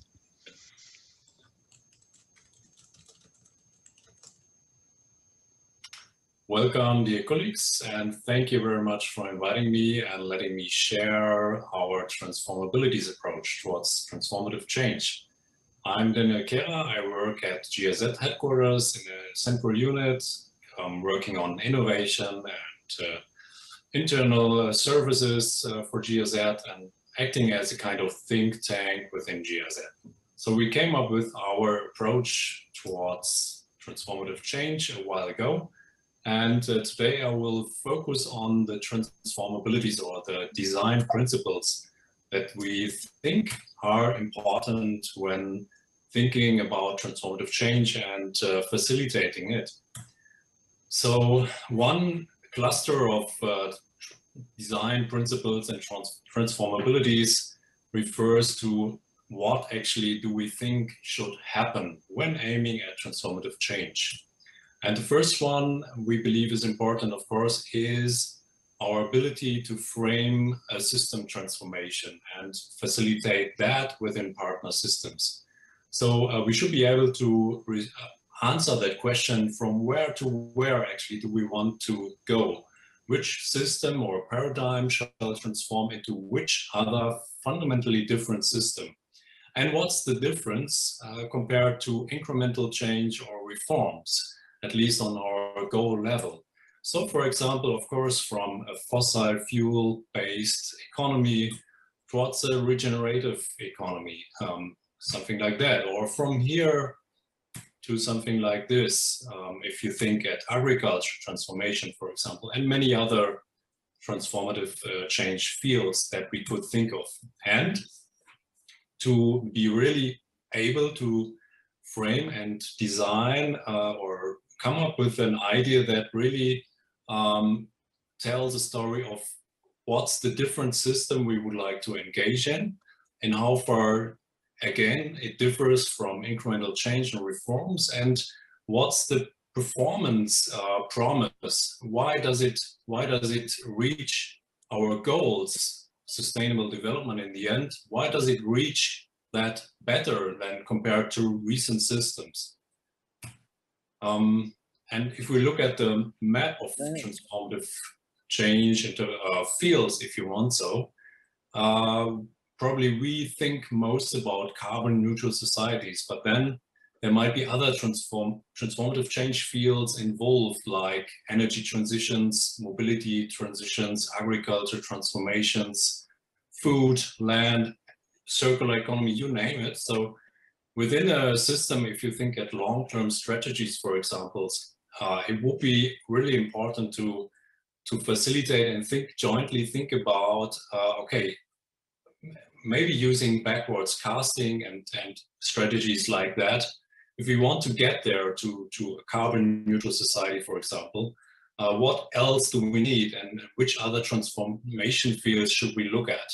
And what level of ambition do we need then actually? What should happen at which time and so on? So actually for interventions, be it during programming or implementation, to be able to slowly but surely locate themselves on that map. And not losing sight of the whole picture, of course. The second one would be scalability, of course. If we talk about new systems that should emerge, then they should become mainstream to a certain extent. And this is very much dependent on the phase, of course, of a recent system. And it could be that we're just at the beginning, that there's pioneer activity, for example, going on that we may want to support, or we might have quite some ownership already, and it's more about getting more majorities for engaging in exponential scaling, for example. And there are many aspects to it, which I come back to later or with the other design principles as well. So another aspect to scaling, of course, is at what, for example, geographical level would we start? Do we start on a communal or city level? Would we then later on try to scale that to a bigger, to higher levels? What social level, for example? Does it refer to organizations, institutions, or is it on a national level already? And the third one, resilience and our ability to facilitate that. If you think at long-term decarbonization strategies, for example, think at different mechanisms like shift of subsidies, shift in tax structures, but also social change that would make recent systems less resilient and future systems more resilient. And talking about social change, it's really because transformations change our goals, our beliefs, our values, and norms, social norms and behavior, more or less by nature. So it's really much about social change. I think it can't be overestimated, the role of looking at different groups within society and their interests and trying to create that shift in norms and values. And we've seen, for example, with the CFC story, that something like this is possible even on a global scale. And there are people that we can think of course, who might have catalyzed social change to on a large scale and very unforeseen. So we could ask and try to facilitate who's the next Rosa Parks or who's the next Greta, for example. And there are many strategies for trying to support that, thinking at informal, formal education, communication strategies and approaches, social learning and governance approaches. And another cluster of design principles we think is important is about how should it happen or could it happen. And the first one would be to be able and think about institutions and agency that is able to facilitate between the different levels of society that usually are involved, at least in long-term strategies, for example, since it has elements of science, technology, economy and incentives and politics, brave decisions, the social sphere as mentioned with social change, and even environmental paradigm shifts maybe.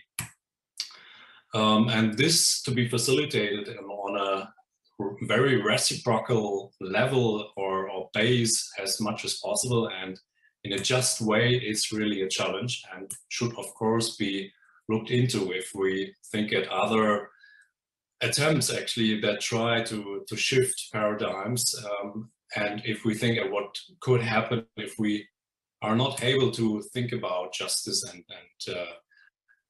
equality issues, and actually appreciating that we deal not with the simple and complicated world here, but with the so-called VUCA world. That's volatile, uncertain, complex, and ambiguous. And this is why it's so important, or even more important, to really try to get hands-on justice issues, on different perceptions about justice, different groups that could be involved in issues of justice and perceptions, and try to create rituals and many other interventions we could think of, collective deliberation about what is justice and so on, but also tangible mechanisms that really care for different potential losers as well, and so that they can really also grab benefits from that transition. And we already talked about the VUCA world. So the last principle would actually be our ability to deal with that very complex world and VUCA world. And one assumption we have is that the typical project cycle is still optimized for the complicated and simple world. So if we think again at the very high complexity we deal with and the targets we have, we could ask how much time do we actually have for our conventional project cycles to reach our goals that take long in preparation, might be difficult to really boil down to local context and relevance. And so we should think about different ways of implementing, actually more following an action to knowledge rational of experimenting and co-creation that it's really more optimized for that complex world. To start maybe small in different contexts, but then let our interventions grow as far as they can and emerge as far as they can. And think about brave experiments that we could start in that regard, like fast co-creative action cycles, flexible funding and commission processes, start directly, no long preparation phases. And so we have little investment risk actually and little accountability risk, but care for things to happen and emerge and grow on the way, including accountability and investments. And think about multiple intervention types and big transformation fields actually that we could come up with then, or that could emerge in that way. So in the end, I think if we look at that map, it's these different design principles and or transformabilities are much interlinked. Reciprocity has a great role to play for social justice and facilitating between the different layers of societies, and again, catering for social change or influencing social change, that again plays a big role for scaling, sustainability, and in the end, system transformation towards more sustainable development according to our assumptions. So in the end, thank you very much. I think it's really good within that initiative to really try to think about how to focus more on implementation, co-creative brave experiments that we can think of, and finally acting our way into new ways of transformative change. Thank you so much. Great. Thank you all for listening to that. As I mentioned at the beginning, if you have more questions about the transformabilities, you can find access to the 2 GIZ reports. And we will have Daniel with us tomorrow. There's a breakout session during session 4 focused on building capacity for transformational change. One of the really powerful things that we saw in the GIZ transformabilities is really this idea of kind of new ways of thinking and working and new types of skills that are required, which is a nice complement to some of the other frameworks and concepts out there on transformational change. And I think it's a really important thing to be thinking about as we think about how to operationalize concepts in practical projects, programs, and financing investments. So with that, I think we're unfortunately not going to have time for comments or questions right now. Everybody's going to be rejoining, and then we'll have a few remarks before we launch a main group. So thank you for staying with it, and hang on for a minute, and everybody will be back in our group.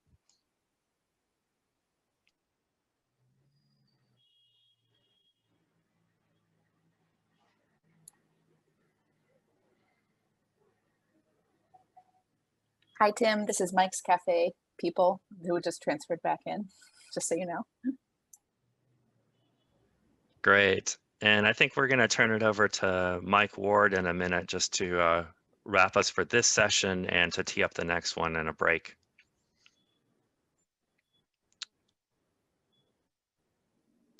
Great. And are all 3 groups in or not yet? Yeah, I'm going to assume that they are. So yeah, I think that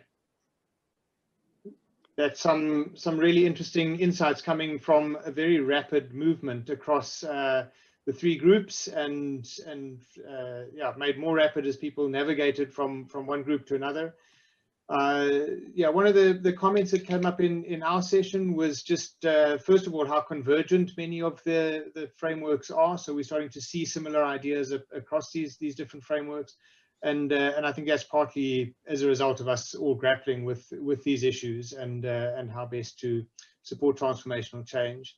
And then, of course, the need for all of these things to be happening at the same time, which is the big challenge.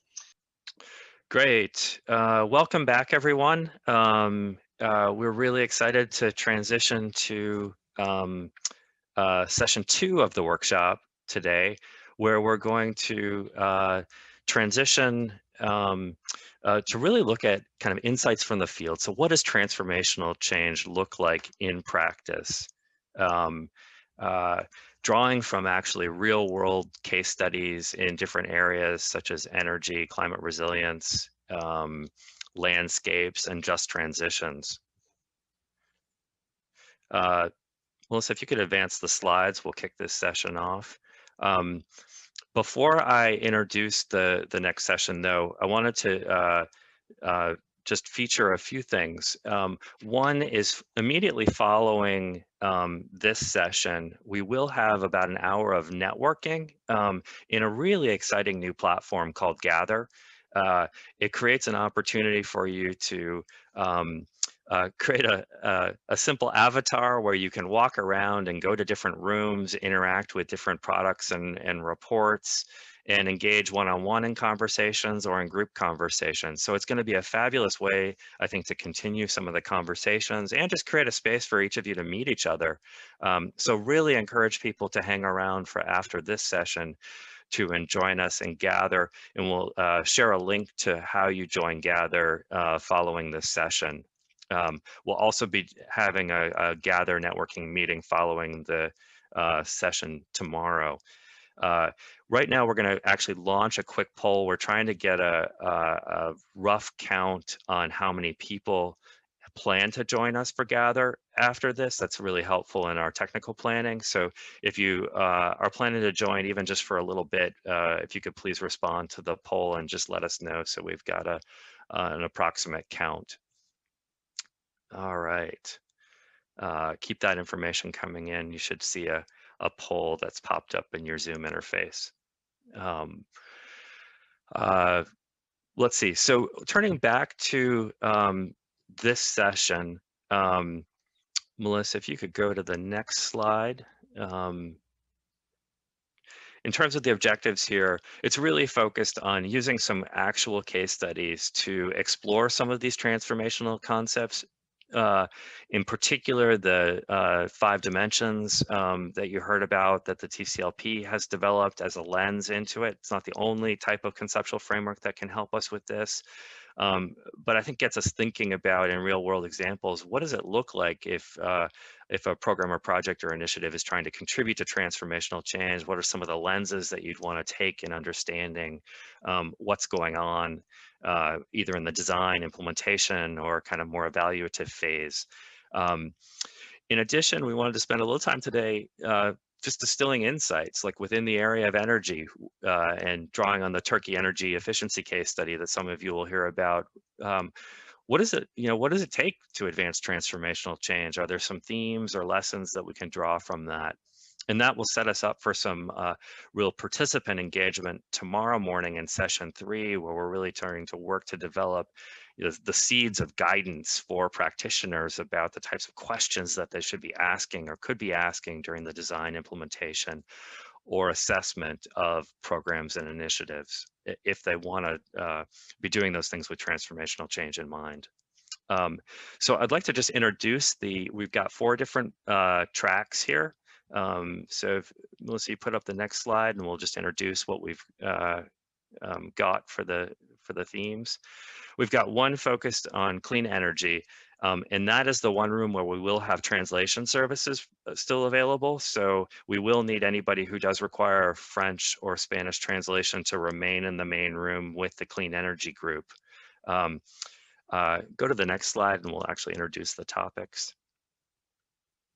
Great. So in the clean energy room, we'll have Neil Bird presenting a case study about energy efficiency in Turkey.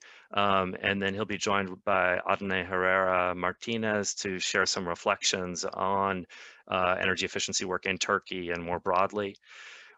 We also have a breakout on resilience, where we'll have Simone Verkaert from the Global Resilience Partnership and 𝗬𝗲 𝗬𝗲, who will also be joining that presentation. Go to the next slide. We've got two other groups. The next one is on landscapes, and that will feature 𝗬𝗍𝗶 𝗀𝗀𝗁 talking about work in Mexico. Actually, it looks like we've got the titles reversed here. So 𝗬𝗍𝗶 will actually be talking about landscapes, some of the forest work that's been done in a case study of that in Mexico. And then for Just Transition, we'll have Mike Ward and 𝗦𝗲𝘀𝗃𝗲 talking about some case studies that have been recently produced about Just Transition work, I believe in South Africa, and maybe touching on India as well.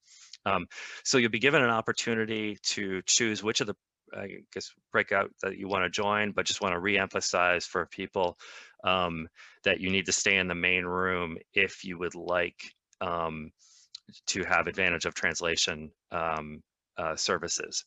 So with that, please feel free to chat our tech help, Tess Wendell, if you have any questions. But otherwise, we'll open the breakout group rooms now, and then we'll all rejoin in plenary following about 30 minutes or so in the breakouts. I think this is a really interesting and critical topic because climate resilience is a specific and very distinctive body of practice and evidence and learning within the climate change arena. It spans sectors and scales of intervention and embraces the full spectrum of development programming. And yet revisits it and reframes it through a climate lens. And so I think the key question here is, what is transformational change for climate resilience, and how does climate resilience transform development as well, and what development interventions can truly advance the climate agenda? Welcome to you all, and thank you for coming. Next slide. We have 4 objectives in this short breakout. One is simply to locate the transformational concepts. What does it mean? And what do they mean within local contexts and actual real life case studies? Secondly, distilling the insights from the case study that's being presented, as well as from our own learning and our own experience, to try to revisit the concept of transformational change and look at how the work we do, the diverse work we do, advances transformational change policy and practice. Provide interactive opportunities to learn from the case studies, and also learning and reflecting on our own knowledge that we can share together as a group in order to identify products and processes to further develop and to advance transformational change. Next slide. I would like to briefly introduce our case study speaker, Simone Verkaert from the Global Resilience Partnership. She is head of programs, and she is responsible for managing the design, operationalization, and implementation of its worldwide programs. And she holds a PhD in development economics from Wageningen University in the Netherlands. She is presenting today together with her colleague, Mr. 𝗖𝗳𝗃𝗃𝗃 Hirani, who has nearly 20 years of experience in the international development arena, particularly around disaster risk management. And he holds 3 master's degrees, including one from Harvard. Thank you very much, Simone and 𝗖𝗳𝗃𝗃𝗃.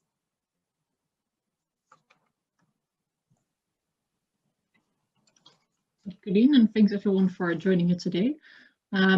Just to reiterate, my name is Simone Verkaert, and I'm the head of programs of the Global Resilience Partnership. Next slide, please. I'll just be briefly introducing the GRP before handing over to the more exciting part of this presentation, which is hearing from 𝗬𝗲𝗃𝗃 about their actual work in India, Bangladesh, and Nepal. But first, the Global Resilience Partnership. What is it, and what do we want? We envision a world where people and places can persist, adapt, and transform in the face of shocks, uncertainty, and change. We're made up of over 60 organizations across the public and private sector that have joined forces to work together towards this vision. And our partners are depicted on the slide here. Next slide, please. To achieve our vision, we work across these 4 interlinked areas that you see on the slide as well: innovate, share, convene, and advance. We do that, or we add value to our partners through these 4 areas to ensure that the whole is more than the sum of the parts. Under innovate, we surface, scale, and amplify innovations that build resilience, and we will focus on this in our presentation, or in this presentation. Under share, we synthesize and promote learning on the latest resilience knowledge, practice, and measurement. And we do this, for example, through the Resilience Knowledge Coalition, which has over 400 members and builds on the work of the Resilience Measurement Evidence and Learning Community of Practice, and works in close partnership with the CIF and the TCLP. And on the convene, we raise investment and policy ambitions by convening diverse voices to shape dialogues and decision-making, including by elevating Global South voices to policy debates and supporting the recently launched Race to Resilience. And finally, under advance, we advance resilience research to achieve long-term well-being within planetary boundaries. And we do this together with many research institutions, including our host and partner, the Stockholm Resilience Center. Next slide, please.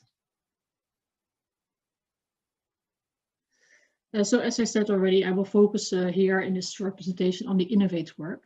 And this includes work with our GRP Innovation Challenges, which are a series of competitions we ran to service bold, innovative ideas that may start small, but eventually, hopefully have the potential for transformative change at scale. Over the past 5 years, GRP has invested more than $30 million in 38 challenge projects, and 22 of which were actually implemented on the ground in 18 countries across the Sahel, Horn of Africa, and South and Southeast Asia. And 𝗬𝗲 Housing Trust project is one of them. And we did implement across these 5 main intervention areas that you can see on the slide. This work has supported over 7 million people, and what that actually means, as well as synthesized learnings from that, can be found in our Resilience Insights report and the underlying case studies, and links to those are included in the resources provided by the organizers. Next slide, please. Yeah. And in my final slide, or almost final slide, I want to zoom in very briefly on the Innovate work. And this diagram shows how GRP has supported or supports innovative projects to overcome the so-called Valley of Death, or as I call it, the vicious cycle of eternal pilots. Pilot, pilot, pilot, and that will of course never lead to transformative change. And we do this by creating the space to test innovations, take risk, and embrace and learn from failure. What we do specifically in the ecosystems include a focus incubation, monitoring, evaluation, and learning, and common support for our grantees. And we encourage cycles of testing, reflecting, adapting, and eventually scaling those that work. And key to this for us is a focus on learning, and we are explicitly open to and keen on learning from failure. This is, resilience building transformational change is about dealing with challenges. Every project will run into these, and even more so in resilience contexts. For GRP, therefore, FAIL can actually be seen as an acronym. It's the first attempt in learning, FAIL. The failure is not viewed by us as negatively or an opportunity to penalize projects. Instead, we see it as a great opportunity to learn from and improve the project so that eventually can lead to transformational change.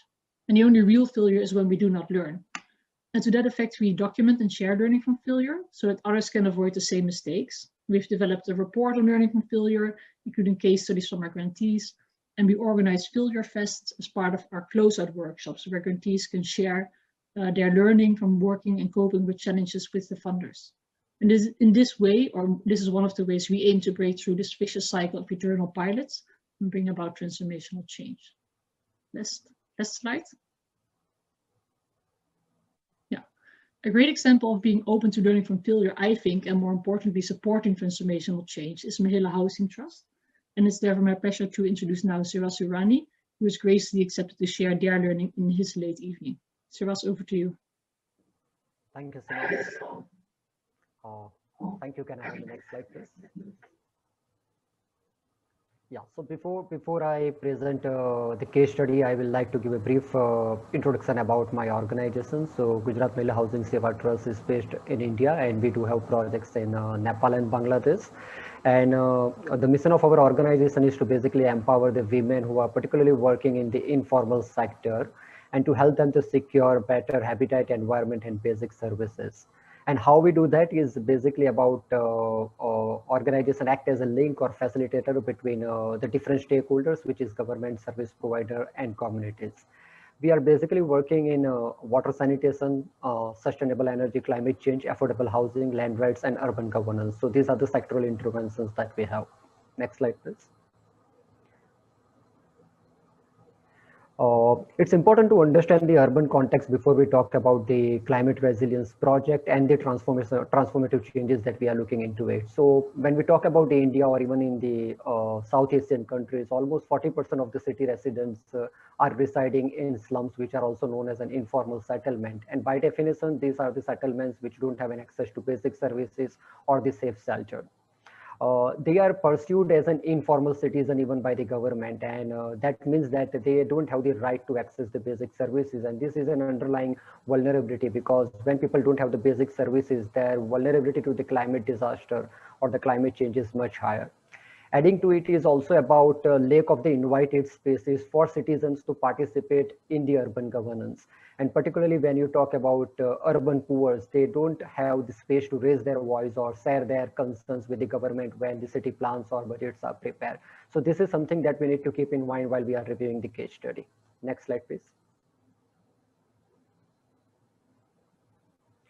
So when we talk about climate change and particularly focusing on the urban poor, I think one thing that we need to acknowledge is, like, for decades when we were talking about the climate change, the focus used to be the rural area, particularly on the food security and agriculture. But in recent past, most of the funding agencies and the academicians have now started focusing on the urban area, because it has been realized that poverty to a large extent is there in the urban area. And when you talk about the slum dweller, the underlying vulnerability or the multidimensional vulnerability that we notice are because of various reasons, including the geographical disadvantage, low access to basic services, lack to the financial resources, and most important, I think, is the social and lack of social and political voices.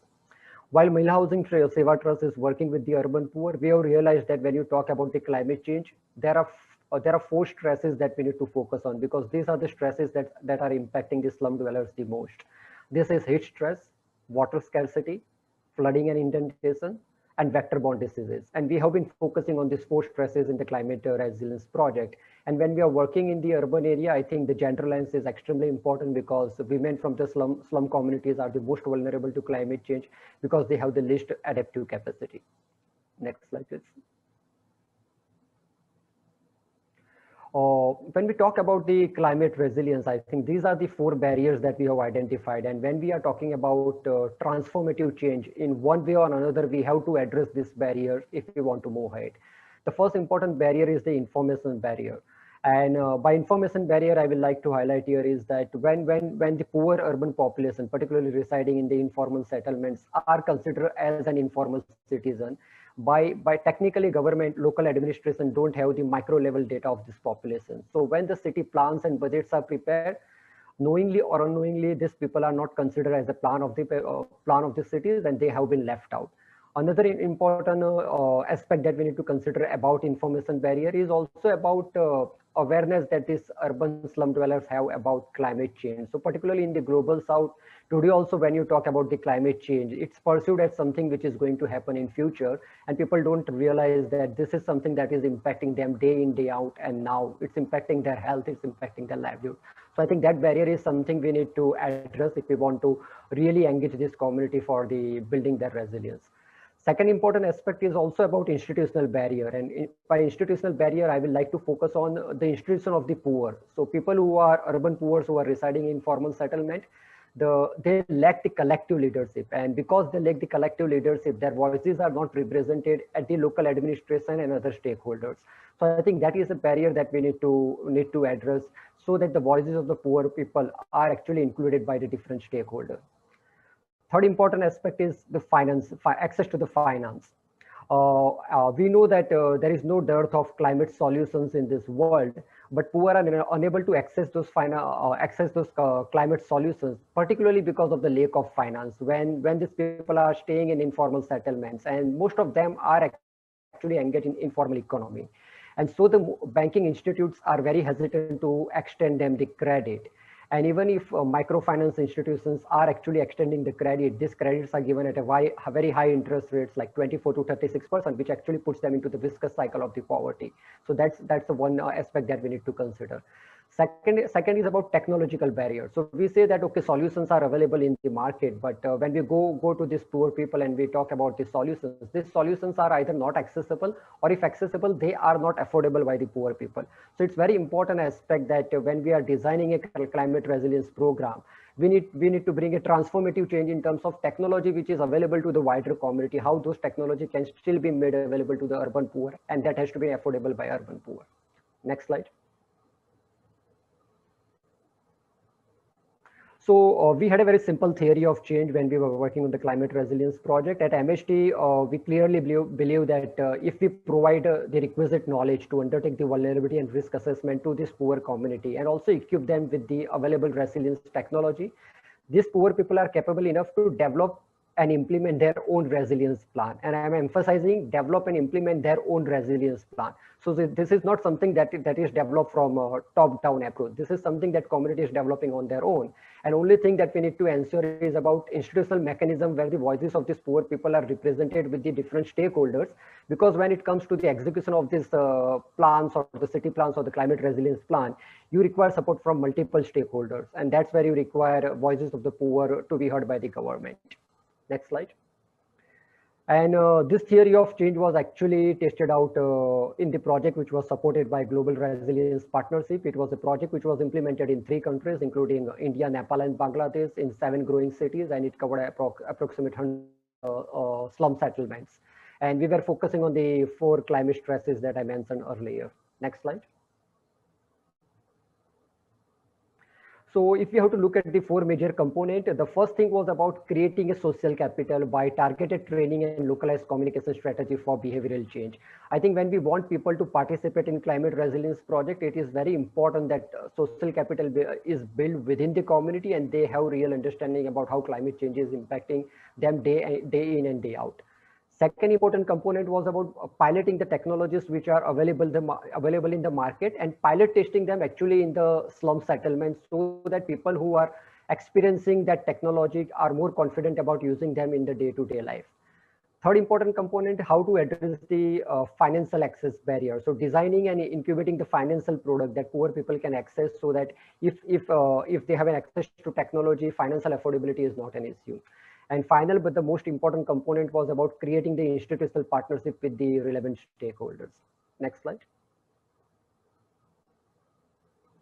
And I would like to focus a little bit on this slide, because this is extremely important and the foundation for creating any climate resilience in a slum community.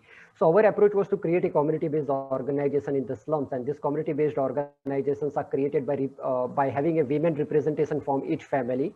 And these community-based organizations are going extensive training for a duration of 3 to 6 months, where focus is on having a collective leadership or collective voice at a community level.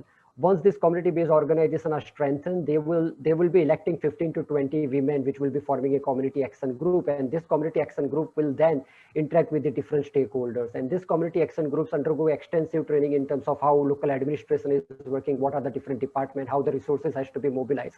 So they, at the end of the day, they are not dependent on any donor funding, but they are able to mobilize the government resources to address these needs. And once these community action groups are a bit mature over a duration of time, they culminate into a city level federation, which is called 𝗖𝗳𝗀𝗃𝗃. And this federation is particularly focusing on the city level issues like women's safety, air pollution, or the flooding. Next slide. So as I mentioned it earlier, I think most important component is about piloting the climate resilience solution as a demonstration project within the slum community, where the families who are participating in this project are actually validating the technology, whether the technologies are delivering the real result on ground or not. Once that solutions are acceptable by the community, then we work on the financial loan products for the successful acceptance of these solutions. Next slide. As I mentioned it earlier, I think creation of a resilience plan and execution of a resilience plan is extremely important. but it requires expertise and partnership from the various stakeholders. So we created this multi-stakeholder groups in all the cities that we implemented this project. And this multi-stakeholder included community leaders, it included the local administration and the government. We also invited academics and scientists from the various universities, and we also had the private sector and social entrepreneurship.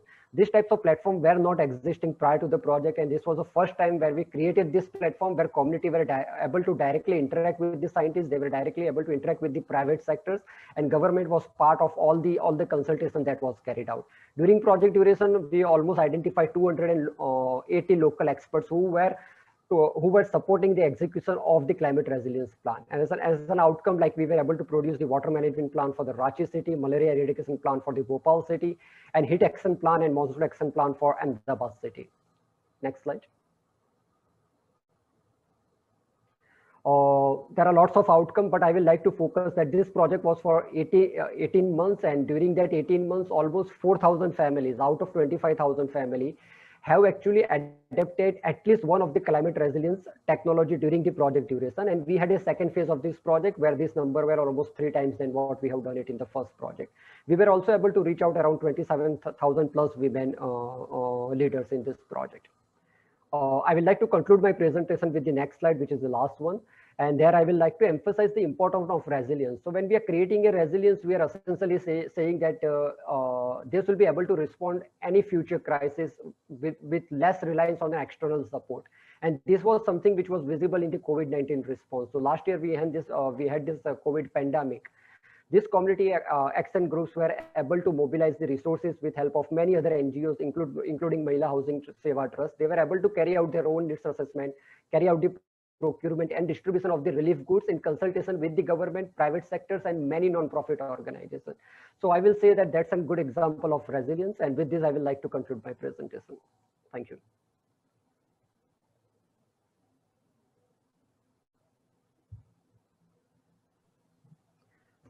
Thank you very much, Simone and Siraz. I'd like to open up the floor for questions, discussions, and responses from the participants. If you have further, if there's something you would like them to discuss some more, or if you would simply like to share and reflect on your own experiences. Do we have any questions?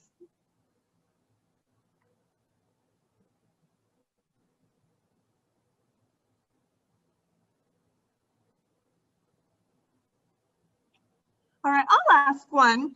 Something that I thought you said that was very interesting, Siraz, is about how the residents of the slums are unrecognized citizens. And I think one of the real challenges with working with informal settlements is that people have sometimes uncertain legal status in terms of their community, and that makes it difficult to advocate for physical infrastructure or city services.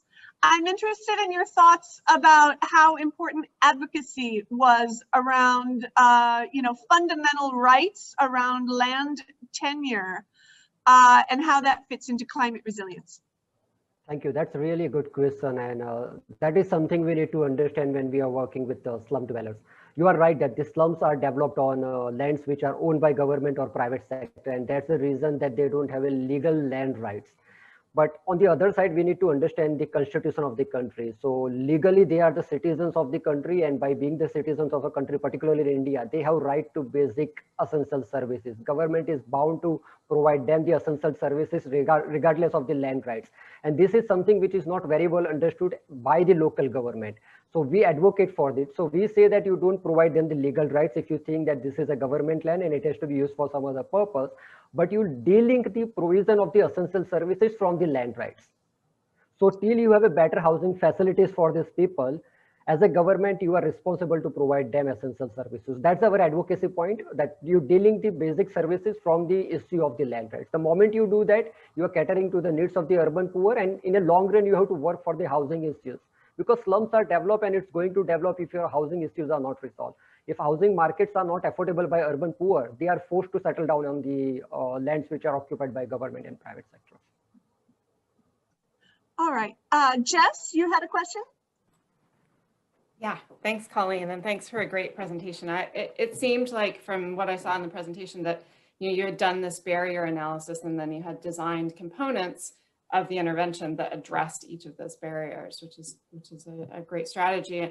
I wondered if you could talk a little bit more about the financial barrier, because I've seen other adaptation intervention, resilience interventions where that barrier is especially persistent, lack of collateral, these issues that get in the way of lower income individuals being able to access technology solutions. And that's a barrier that can persist and then really affect the ability of an intervention to be scaled, to be sustainable. And I wondered if you might just expand a little bit on that in your experience, how that played out, and if indeed that barrier was able to be overcome to support scaling. Yeah. So I think to address the financial inclusion barrier, we need to understand that most of the banking institutions are working on the credit risk assessment mechanism, which greatly relies on income documentation and the legal rights to the land. And you don't have both of this with the people who are residing in informal settlement. So there has to be an alternate credit risk assessment system in place.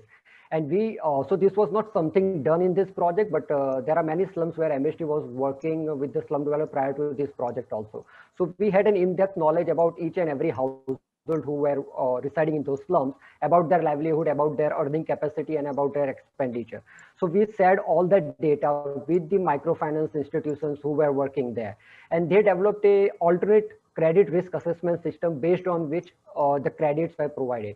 So they were unable to provide the credit for a longer duration. Like if you go to a bank, you will get a loan for 5 or 10 years. They restricted it to 36 months. But at least after 36 months, that microfinance institution has a credit history of that person. And after that, they were able to extend from 36 months to 60 months. So I think it's a gradual process. The main thing is that we have to find out an alternate credit risk assessment system if we are talking about financial inclusion for this group of people. Okay, thank you.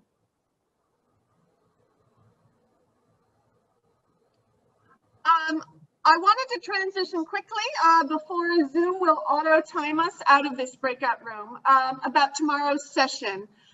The workshop tomorrow is less formal presentations and more interacting with each other using the mural whiteboard and participatory approaches. The workshop will begin in these small groups, specifically the thematic group that you've chosen today. Ours is resilience, and this is the link, and this is the meeting ID. This information is also in your participants handbook, but if you can screenshot this or note it somehow so that you can join us tomorrow, that would be terrific. I think that we had one more question, although I'm not sure if we still have a lot of time left in the breakout room. Torg from GIZ, you had your hand raised earlier. Is there something that you would like to ask or comment on?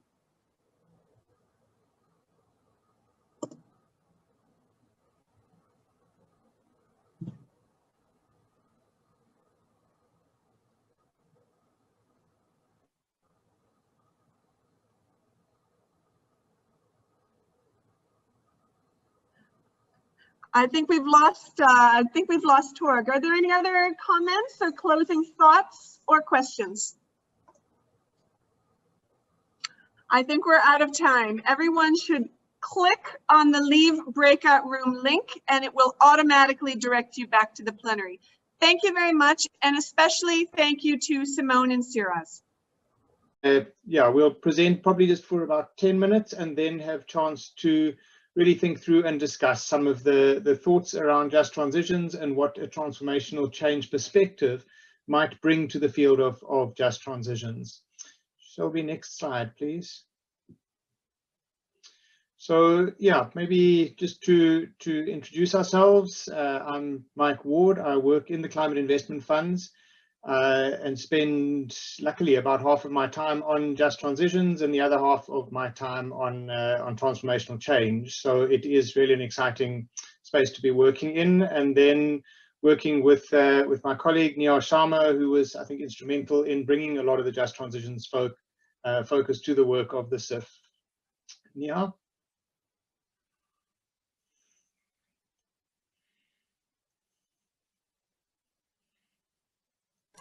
Sorry, I had trouble unmuting there. Hi, everyone. Welcome to the session. Like Mike said, I think well selected. We're hoping for a very engaging conversation. Great. Thanks, 𝗲𝗲. Okay, and shall we to the next slide? So what we really hope to do in this breakout session is, first of all, locate some of the transformational change concepts in a case study. They're often easier to understand when we look at them with tangible examples, and develop insights into how the dimensions of transformational change can be used to further enhance transformational climate action, particularly with a focus on what that would mean for justice and just transitions. And then we'll spend quite a bit of time just providing an opportunity for you to share your experiences and knowledge in this area. And so please feel free to just raise questions or comments in the Zoom chat, and then we'll open up once we've been through the presentation. Shall we next slide? So we thought we'd start off with the Just Transition framework that we've been working with, and to introduce that, I'm going to hand back to 𝗲𝗲. Thanks, Mike. And it really is a privilege to be speaking about just transitions, especially given its prominence, as we saw earlier this morning, when thinking about transformational change. But of course, much like transformational change, there's no one understanding of just transitions or a universal definition or approach. Hence, when we started looking at just transitions at the CIF about 1.5 years ago, we had some key questions around which we had to develop our own understanding. And these were, what are the transitions that are needed? Who will win and lose from them, and who gets to decide who will win and lose from them. And the transitions, as we looked at them, were of course located within the global ambition of limiting climate change related temperature rise to below 2 degrees Celsius. And the sectors, as we saw also this morning through the different presentations, included energy, industry, agriculture, urban, and a lot of other sectors where transitions are currently taking place. So our approach to just transitions extends beyond sort of the traditional energy sector, because that terminology is usually used more prominently in the energy sector. So we looked at just transitions through 2 dimensions and a cross-cutting element of transformative intent. And that's the framework that you see on the slide here. The first dimension that you see on the x-axis is distributional impacts, or the fair allocation of benefits and harms. And this dimension you can see is a longer continuum. So on one end of this continuum, you have considering a more narrow range of impacts for specific stakeholders. So for example, say workers in a coal mine, whereas on the other hand, you can have a very broad approach, a more expansive approach to distributional impacts that looks across regions, sectors, and across stakeholders. So in the example of the coal mine, this would include impacts on nearby communities or those who rely on income from transportation of coal. It will include impacts on supply chains in regions possibly much further away from the mine itself. The second dimension on the y-axis is social inclusion. And this is really getting to who decides, and it looks at decision-making processes. And on one end of the spectrum, you can have a narrow approach that recognizes a few stakeholders, but we want to advocate for a broader interpretation that's really about the empowerment of diverse and often marginalized communities that includes, for example, informal labor or indigenous peoples. And really the third element is what really links some of this work to the transformational change framework that you saw earlier today, and that's the dimension of transformational intent. Could we move to the next slide, please?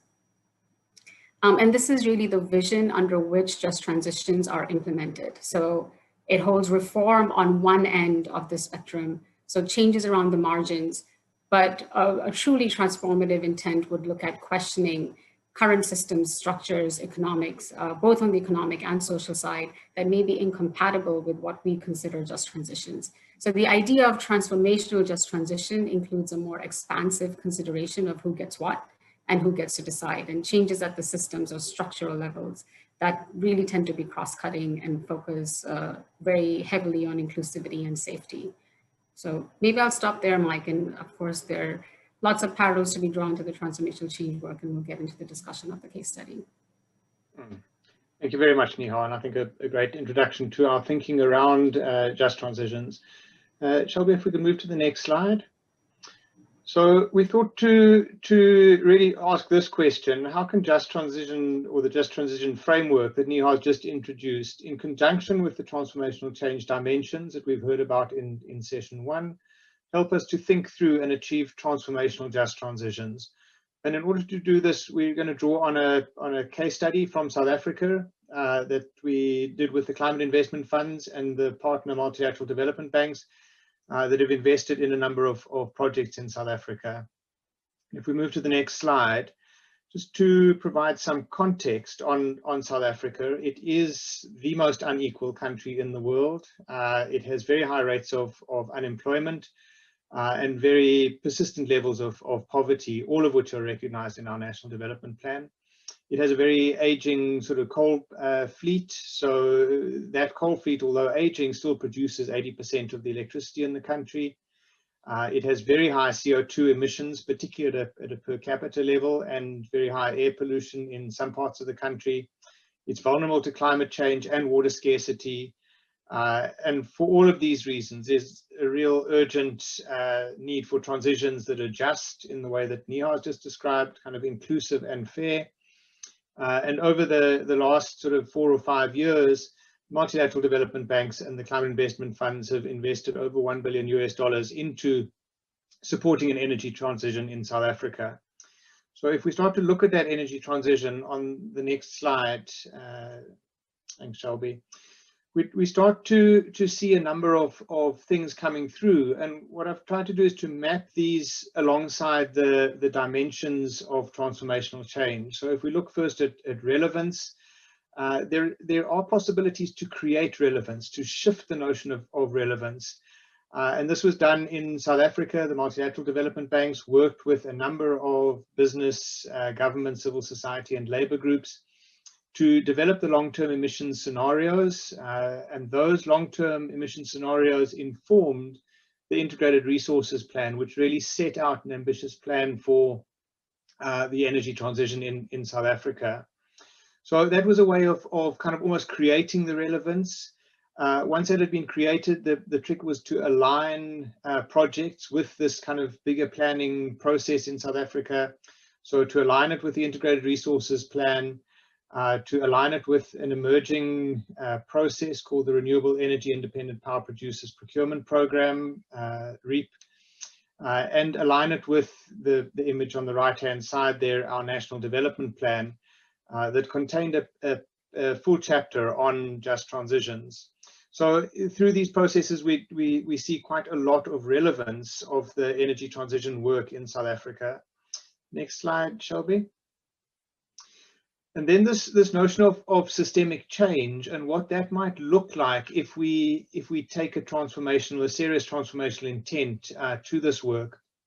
I think Jacqueline Koch, writing in 2011, noted that a just transition could involve demands for shallow change, what we've kind of got on the left-hand side of the framework that 𝗍𝗲𝗀 shared, focused on protecting vulnerable workers, or deep change rooted in a vision of a dramatically different form of production and consumption. In other words, completely different social and economic systems in the country. And what transformational change is going to need to achieve is that kind of more deep change notion. And yeah, the COSATU developed a policy on transformational change in 2011. And NUMSA, the National Union of Metal Workers South Africa, has consistently said that it calls for a socially owned renewable sector that achieved service provision, met universal needs, decommodified energy, and provided equitable dividends to communities and workers directly involved in the production and consumption of energy. This is a radically different idea about what energy is for and who controls and owns it in the country. And so this notion of what systemic change might look like, of course, varies depending on where people sit in society and the experiences that they have. Next slide, 𝗬𝗲𝗋. So one of the big challenges, of course, is given the urgency of the need for climate action in the context of massive climate change, is this notion of speed and how it might be supported. I've mentioned systemic modeling. Some of these models make it very clear just how fast we need to move. The long-term planning helps to set out that plan. What we see here in this image, in the kind of gray shading behind that looks a bit like a mountain, is the timing of when our national planning thinks that various coal mines and coal-fired power stations in particular will be closed. And you can see the kind of timeline on there of when they'll be closed. Some of them that are only just being built, 𝗦𝗲𝘀𝗀𝗃𝗃 and 𝗂𝚘𝚂, there is no, even beyond 2050, they're envisaged to be active. What we've seen in recent reports and modeling is that, in fact, we'll need to accelerate this change a lot. Shelby, if you just click one slide forward. And what that red line indicates is what the International Energy Agency in the last couple of days has put forward, is that by 2040 we would need to have phased out all coal. And so we're starting to see this need for acceleration and speed way beyond what the current planning horizons look for. We move to the next slide.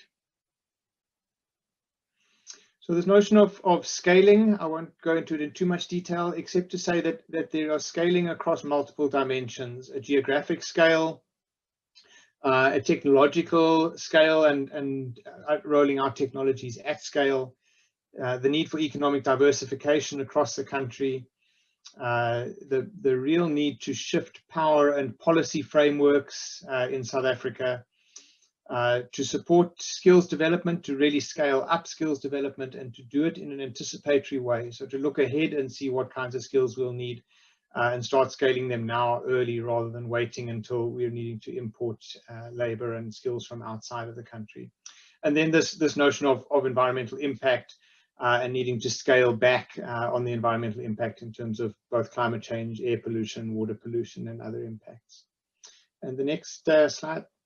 So all of this should support a notion of adaptive sustainability. I think that the sustainability that we're starting to recognize is that the environmental impacts of not transitioning fast enough in the energy sector in South Africa is going to have huge societal repercussions. It will further marginalize already marginalized groups, and that we need to relook at the economy, the kind of access to energy, who has access, and then of course this notion of learning to ensure that we're adapting as we understand sustainability better. We need to learn faster as well.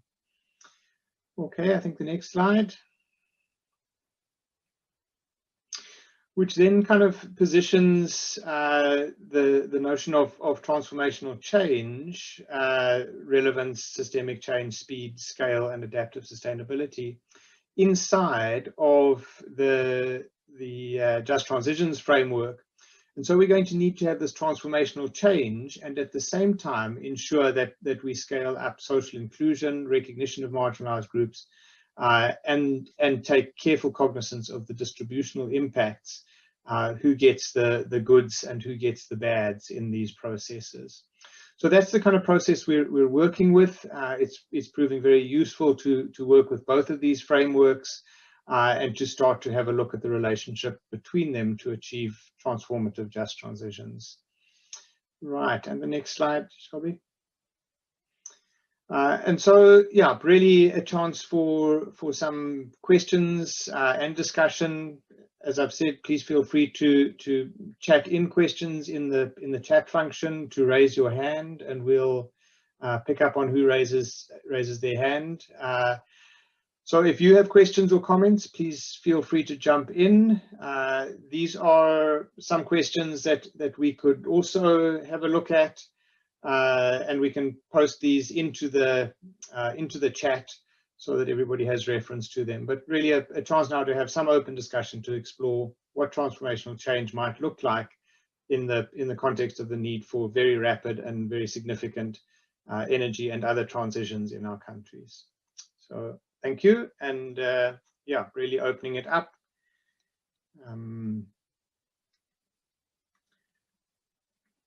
Dunja, I see a question, and it's absolutely fantastic to have you on the call. Yeah, I think we've drawn on your work so much over the years. So yeah, super, and please fire away.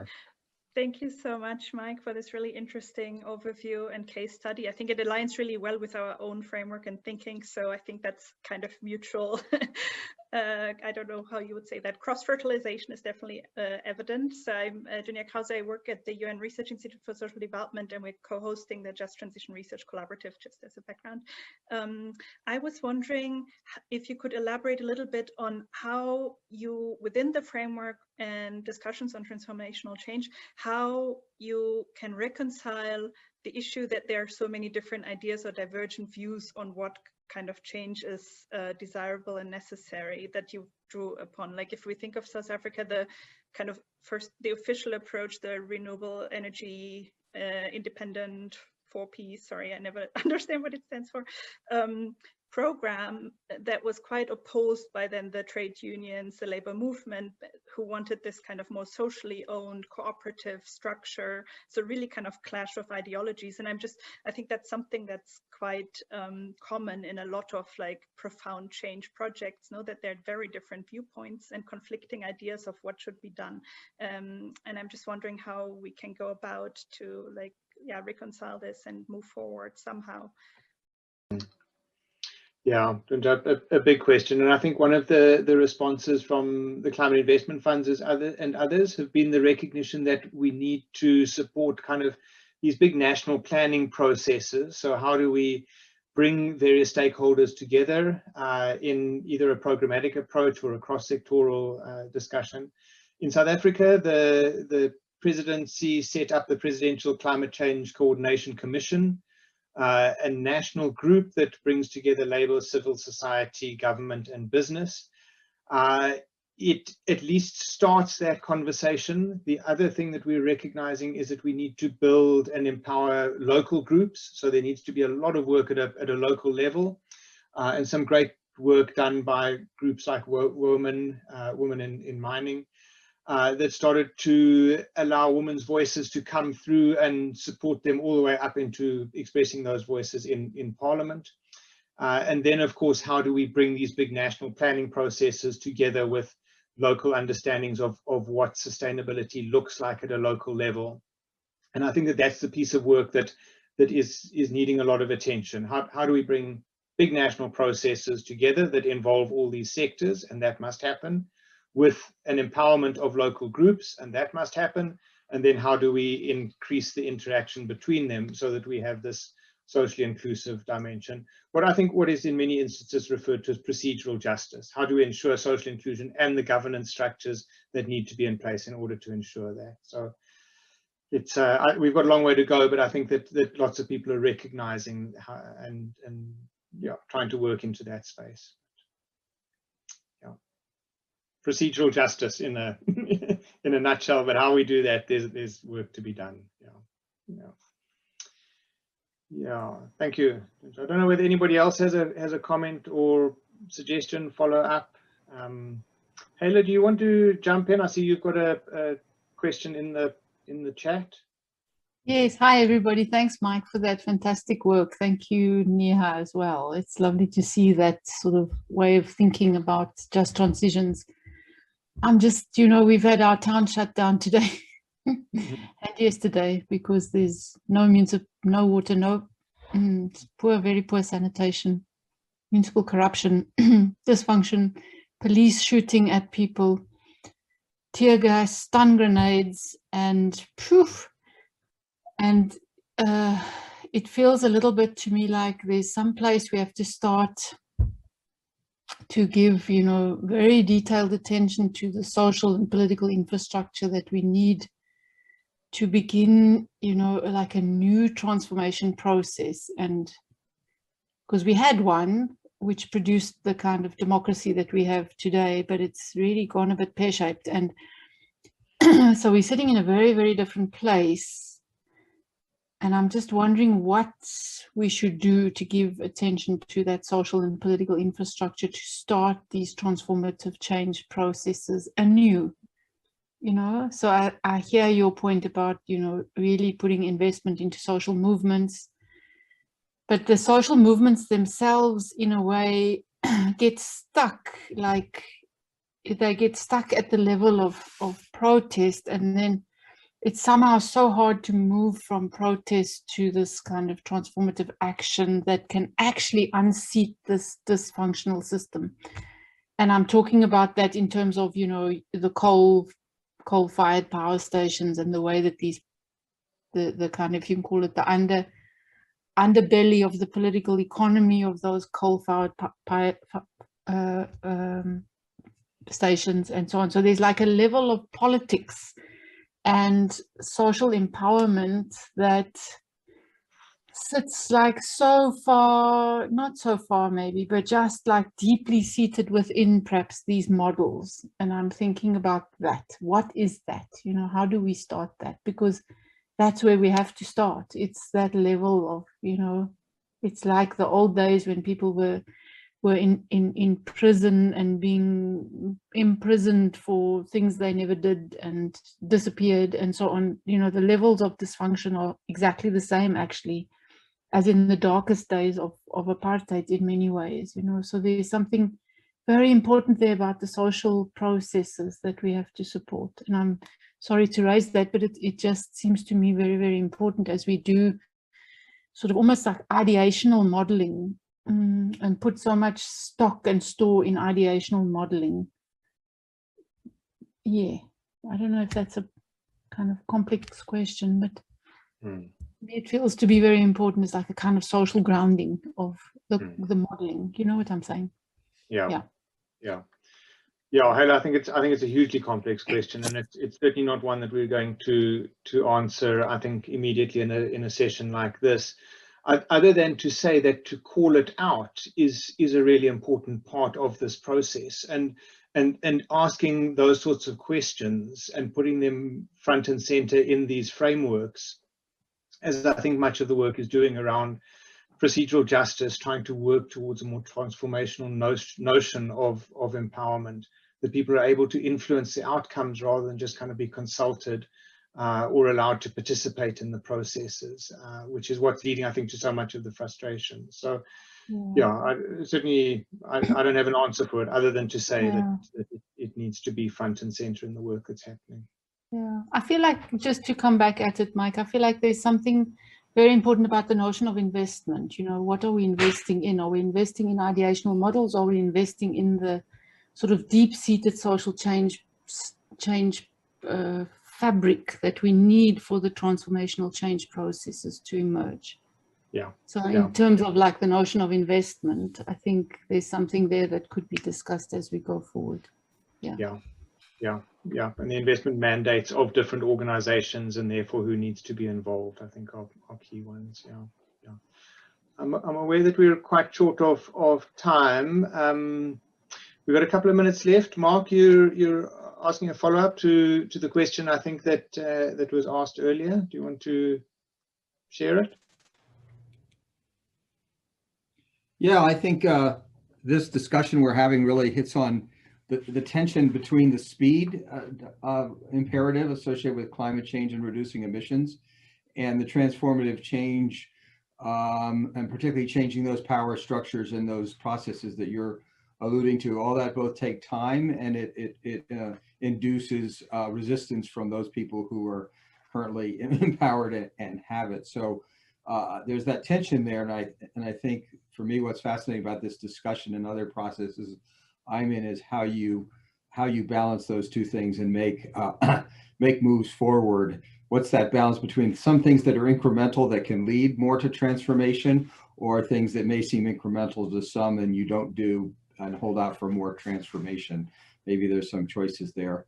Here in Washington State, we just had a big climate bill passed that's a cap and trade bill that was opposed by some groups who are really thinking more about transformational change and rejecting more of a capitalist framework. And it pulled apart the alliance of organizations that are pushing for rapid climate action. And it's been a very tough thing for us to work through. So that's a developed country experience. And I think there's experiences everywhere that we're thinking about. So I'm thinking about how this process works through some of those things. Yeah, Mark, thank you. And I think, you know, just the amount of discussion that went on to get speed into the dimensions was a reflection of this tension, you know, and a recognition that speed is going to need to be balanced with both urgency on the one side, and the power structures and how quickly some of those power structures can be changed. So yeah, again, I think that it's important that it is in the framework, that it is not just timeliness, which we moved up into relevance. Ah, we're still moving here. out. Yeah, no, we're please, still here. Please continue, Mike. I just wanted to pop this up in case we get booted soon. Okay, docs. Good. So yeah, Mark, I think that the discussion is there. It would be fantastic to take it forward more. I think, yeah, really some great other comments in the chat that are there. We'll pick up on some of them tomorrow. So how do we accelerate some of the speed dimension, but do it responsibly, and a look at things like program design, evaluation that can contribute to that, learning processes that might contribute to it. Yeah, and just to say that tomorrow, as we come back in, just to highlight that we will come back in these groups. So those that have an interest in just transitions, it'd be really fantastic if you click straight into the just transitions work. We won't have a plenary at the beginning, and then we will work in much smaller groups to explore some of these ideas through a mural whiteboard. So yeah, please copy the address or make sure that you have access to it. And with that, I think that we are going to leave this. Just a big thanks to 𝗕𝗲 for all the support and work over the last little while, and to everybody else. Thank you, Rini. I figure we can start and then Tim can join later. So welcome. I'm here. Yep. Hey, Tim. Thank you. Over to you. No, why don't you go ahead? I'm just going to turn it right over to 𝗬𝗍𝗍𝗃𝗃, who maybe you can just briefly introduce yourself when sharing the case example, and then we'll go to facilitated discussion. Great. Thanks, Tim. Can we move forward? One more? Yes, great. Thank you. Well, as Tim mentioned, my name is 𝗬𝗍𝗍𝗃𝗃. I am part of the facilitating team for the TCLP, and I also collaborated for around 10 years with Mexico's National Forestry Commission in the implementation of climate finance strategies, and particularly within the forest sector. One of these strategies was the Forest Investment Program that you will hear from today. And we can actually explore this as a practical example of how transformational change can look in a forest landscape. I'm going to share a little bit of lessons learned, challenges, and reflections on how we implemented the FIP in Mexico in coordination with various stakeholders. And I also want to share that within the TCLP, we are finalizing a case study of this experience. It's about to come out of the oven, and of course, we can share it with all of you. So can we move on to the next slide, please? So the FIP in Mexico was a very innovative program that went from 2011 to around 2019, and it targeted low carbon rural development, poverty reduction, improved market access, and increased climate resilience for forest-based ejidos and communities. And it's important to mention that it grew from past investments, and it was related with national policies. It was built from institutional capacity. It offered workshops and learning exchanges, improved monitoring and information sharing skills, and created innovative financial tools, improved business management, and long-term planning abilities for forest owners. So behind the rationale for implementing this program is a number of underlying conditions and challenges. Even though Mexico has a very high forest vocation, where around 70% of the country is covered in forest vegetation, it holds a very low economic value because it is a sector that is considered risky and therefore suffers from underfinancing and lack of interest from investors. The first half of the last decade, the contribution to the forest sector to the national GDP was on average 0.2%. So you might want to think about that in terms of, Mexico's forest vocation. This is also tied to weak structures of governance and low capacities in the technical and organizational and administrative areas. Also playing in the field is a broad diversity of stakeholders and landowners that range from communal ownership that we call ejidos in Spanish, to indigenous communities, which often live in the most marginalized conditions. And at a higher level, we saw an important disconnection of the priorities of the rural sector and the subsectors that operate within. For example, livestock and agriculture. Very often, these have to compete with the forest sector for resources. And very often we saw that the policymaking processes were not holistic. And this ended up creating something we call perverse subsidies that compete among each other. And this was very clear in our FIP preparation studies at the design phase, which concluded that deforestation and degradation processes were tied to activities actually outside of the forest sector. Can we move to the next slide, please? So with these challenges in mind, the design of the FIP tried to address the underlying drivers of forest loss with practices that were improved, scaling up financing for small community forest enterprises and actually increasing the value of standing forests. To show how we did it in around 8 minutes, I'm going to try to summarize around 8 years of implementation. Wish me luck. One innovative pathway was to tackle design from a deeply participatory approach. We consulted with communities, ejidos, private sector, academia, public institutions, CSOs, and others to balance the design of the program and the projects and ensure it was answering to the needs at the ground level. We also made sure that the country was the leading voice in the negotiations to ensure that all activities were aligned with national goals. And we followed the CIF programmatic approach, which ensures that all the investments happening in a landscape are mapped out in relation to the sector's needs. This makes it very easy, not very easy, but easier to identify overlaps in financing and also in the gaps where the resources are not being channeled. And this was an effort to make more efficient the already scarce resources that we had access to. For implementation, we involved 2 MDBs, the World Bank and the Inter-American Development Bank, in order to benefit from their competitive advantages. And we included as well executing agencies as a combination of private sector, development bank, civil society, and public institutions, which brought a diversity of voices into the design and implementation. For the project activities, we prioritized, on one hand, capacity building and institutional strengthening and direct support for sustainable forest management.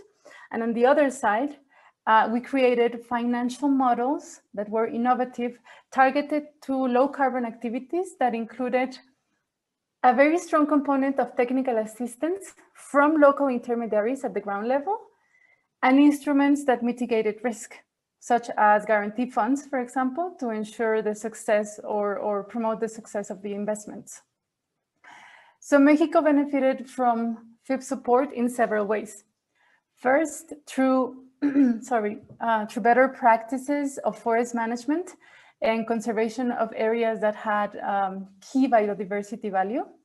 Second, through the increase of livelihoods and well-being of communities that are marginalized, with a strong focus on women and indigenous peoples.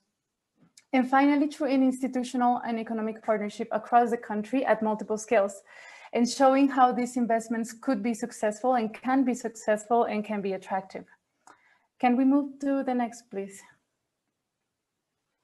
So we understand that the FIP operated under a bigger scheme of programs and initiatives for forest and climate change in Mexico. It is a matter of contribution rather than attribution. But while we were developing this case study, we identified several signals of transformational change in Mexico. And this is framed under the Climate Investments Fund framework and dimensions that we heard earlier in the past session in the Conversation Cafe. Can we move to the next one, please? So in terms of relevance, we saw that the FIP aligned and leveraged already policies, national policies that were already in place, and also priorities for climate change and forests. And this was fostering coordination with actors across all levels and sectors. For the second dimension, which is systemic change, we saw that the demonstration effect of the FIPT showed that the forest sector was actually a profitable option. Also, by promoting coordination between levels of government, between sectors, and between institutions, we expanded the FIP effects to institutions outside of the forest sector. And an interesting element was a strengthening of a gender perspective, particularly in the productive activities, not only in administrative or decision-making processes. Regarding speed, we found that it's sort of in the early side of the signals, but we recognize how opportune was the FIP process in the country because it aligned to events that were relevant at the moment. For example, the creation of the national law for climate change, and also it was aligned with cooperation agreements between environmental and financial institutions and environmental and agriculture and livestock institutions as well, which, if you remember, is one of the main drivers of deforestation in Mexico. It was so important that it actually leveraged an additional financing from $300 million from the World Bank to come up with the $60 million, for the FIP, which at the time was the biggest forest operation of the World Bank globally. Moving on to scale, we found that the tailored financing model generated a lot of interest, and additional resources could be moved towards community forest enterprises, which were a risky sector before. And this happened beyond FIP investments. When the FIP investment ended, these institutions continued to provide credit. And also that the technical assistance component that joined these loans was actually replicated in additional projects from the institutions that operated the FIP and in other projects. And finally, for adaptive sustainability, we can see how the organizations involved have now integrated these improved practices to their everyday operations. And of course, this can plant the seed for bigger financial inclusion for forest-based ejido and community enterprises. If we move on to the next slide, thank you. So looking ahead, all these years of capacity building and strategic planning can set the stage for these paradigm shifts. Of course, going forward, we have opportunities to improve what we did and expand these impacts. We know that Mexico is a complex and very diverse scenario where we can implement projects, and some challenges, of course, remain. We still need to ensure a steady, predictable, and efficient flow of resources to allow for a scaling up of the efforts. We need to transition from planning to action when we're talking about coordination agreements, ensuring that strategies transcend administrative and even electoral terms. We also know that technical capacity efforts need to evolve constantly as the beneficiaries themselves evolve to keep addressing the local needs. And actually, we saw that the COVID crisis highlighted existing inequalities in the sector that need to be addressed, and we need to find a way to do so. We think that this can only happen with an effort towards highlighting collective action, where all stakeholders are involved in decision-making spaces and where we can see a shift in the power dynamics that is actually in place. We think that these recommendations could steer us towards a more sustainable and inclusive and resilient future for Mexico. And I remember that Mafalda once said, and I really want to echo this, we need to keep our eyes on the prize. So that's it for me. I'm open for any questions and comments that you have. Thanks so much, 𝗬𝗂𝗂𝗂. We've got a relatively small group in this breakout, so I think we can just move right into discussion. And I guess first, if there's any questions people have for 𝗬𝗂𝗂𝗂𝗂, and then I've got a few questions I'd love to tee up for discussion. Matt, looks like you have your hand up, and then John. Let me just find my unmute. Thanks very much for the presentation. A fundamental question in the transformational change context.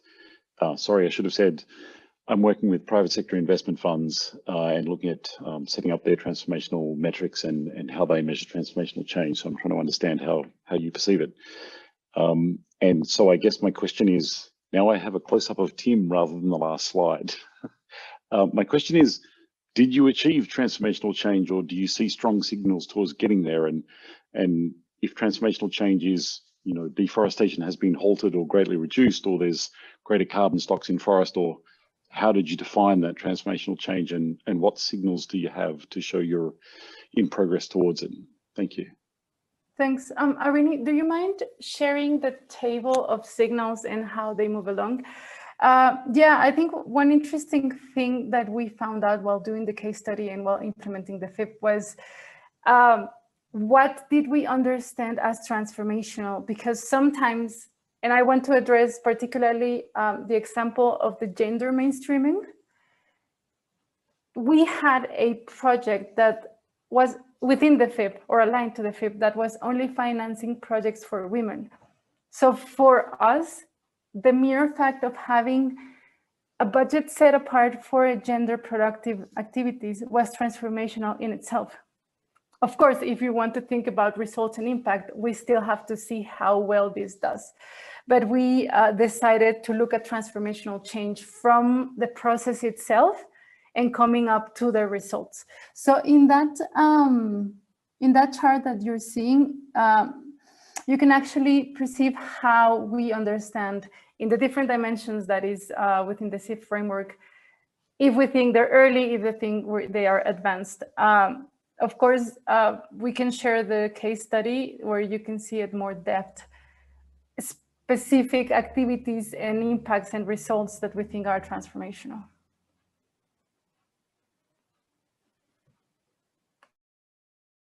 Great. Why don't we go to John and then Mohammed? I see has his hand up as well. Oh, John, you're on mute.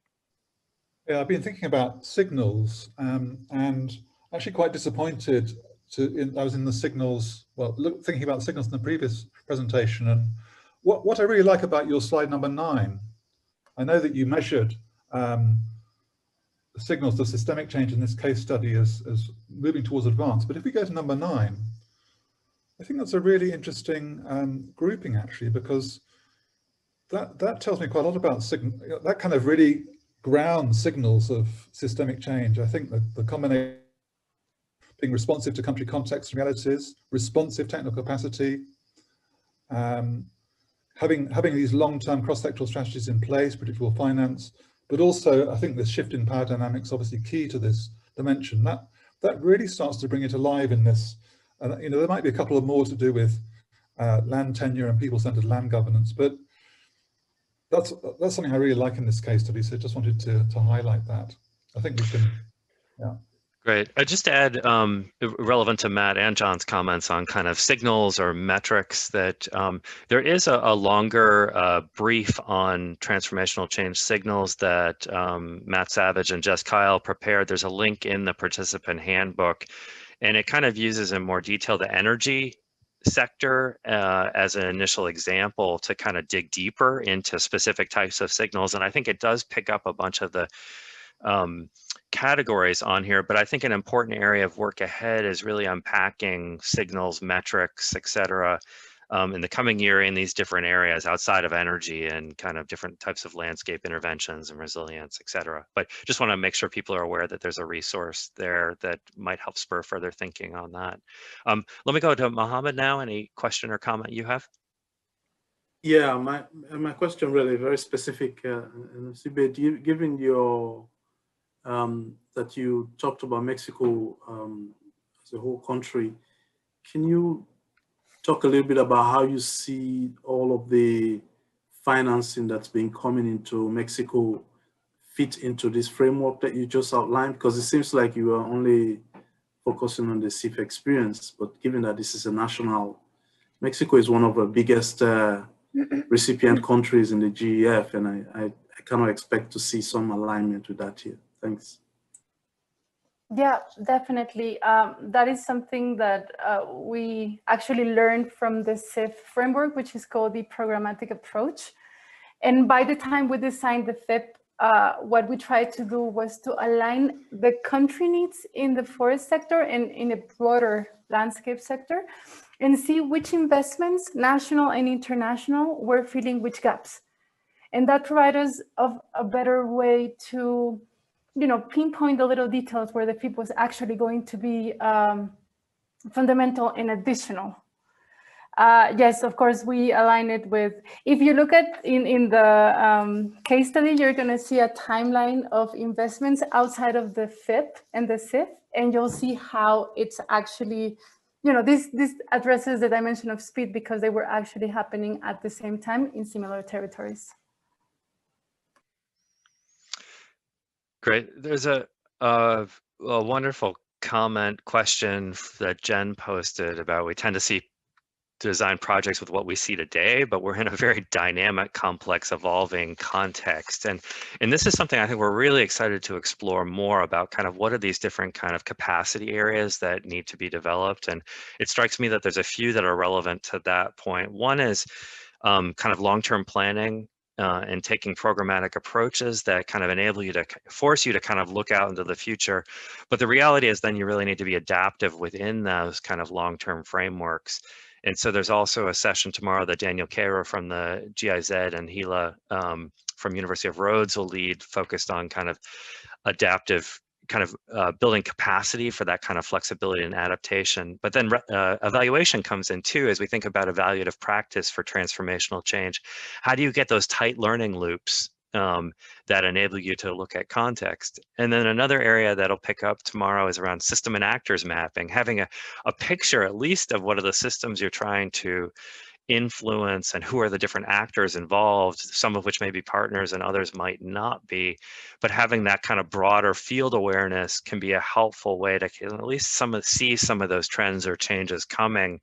But it's a whole new set of skills, and that's what we're really hoping to explore more is precisely on Jen's question about how do we do this in practice. So I think we've got maybe 3 or 4 more minutes here before we return to plenary. Other questions or comments? And Irini's posted a few questions in there about kind of the value of the dimensions as a lens to look at case studies, or other insights that emerge for you about kind of what it takes to advance transformation in landscape-focused projects.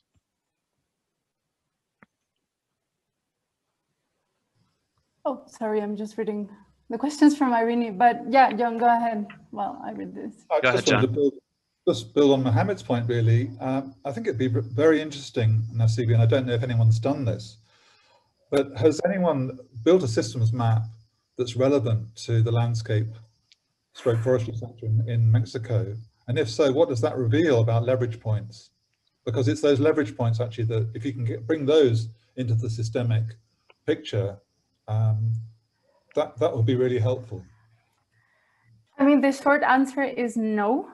The long answer is that we have had a number of efforts, and we have tried, particularly within the FIP broader work, which was forest and climate change investments. We did try to address to the different actors that were involved in different scenarios, but it is a complex context in Mexico. So we're still working on that. And my hope is that we'll have some systems, more clearly mapped out. And just addressing very briefly, I know we have just 1 minute, from Jen. I think one interesting thing about the FIP was the flexibility that we could operate it with as we implemented.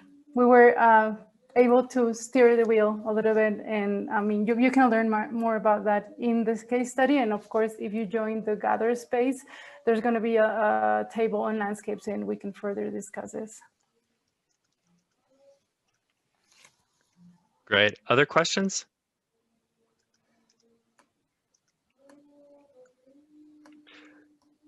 Was the use of the dimensions as a way to kind of share some of the results a helpful way to kind of explore the case study?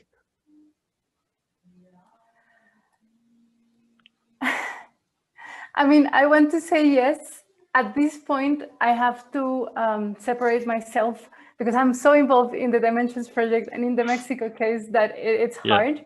I think the judge of that would be the people who read it. But definitely it helps us put more clearly impact into, I don't want to say boxes, but into, you know, a sort of measure or pathway towards transformational change. Mm-hmm. Great.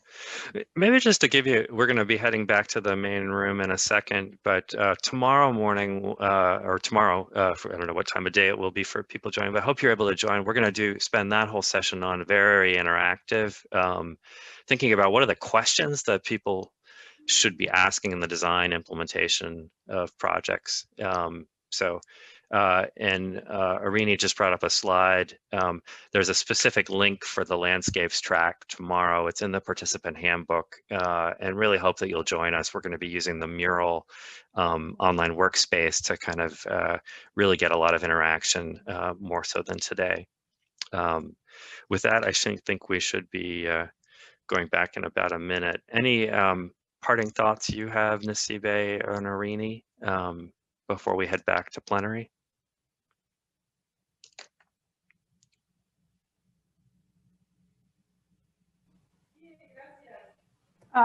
Yeah, go ahead, Irini. I spoke enough now. Yeah, no, I was just going to say that I think I'm really looking forward to tomorrow's session. I think it will give us an opportunity to dive a bit deeper and explore, you know, the transformational change framework, specifically to landscapes, you know, having the case study of Mexico in mind, but of course also hearing from your experiences as well, and whether, you know, this framework resonates, diving a bit deeper into the signals and how can we identify these signals. So I think it's going to be a really interesting and engaging session where we can all learn from each other and kind of see where this, how to take this work forward.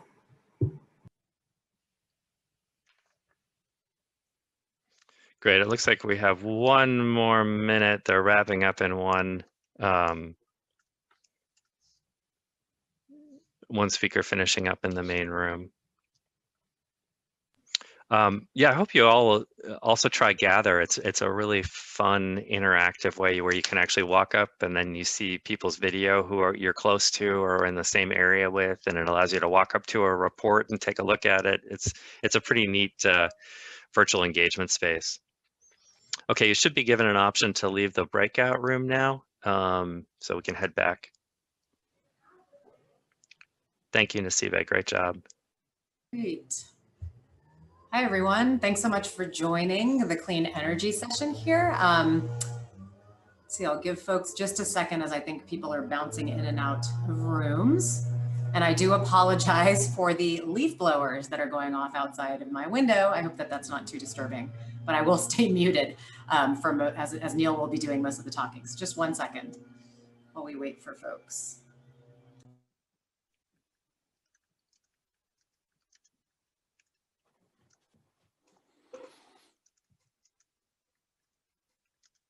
Okay, I think we're more or less settled here. So why don't we go ahead and get started? My name is Nandini. I'm going to be facilitating this session. Can we get to the next slide, please? It's my very great pleasure. Well, to first of all introduce the objectives of this breakout, which is essentially just to really ground, as Tim already said in the main session, to really ground transformational change concepts through an actual case study that we'll hear about very shortly, and to provide some insights on how to identify dimensions of transformational change. This will also be kind of a bit more of an interactive opportunity in a smaller group for folks to then ask questions of the speakers, talk amongst ourselves as well, and just get a good discussion going, we hope. So that is kind of what we're aiming to do here in our time together. The next slide, please. Great, so it's my really great pleasure to welcome Neil Bird from the Overseas Development Institute, who, as Tim mentioned, will be doing a presentation on the Turkey case study. And then also a pleasure to have Adonai Herrera Martinez from the European Bank for Reconstruction and Development, who will be serving as a respondent to Neil's presentation. So I will turn it over to you, Neil. Thanks.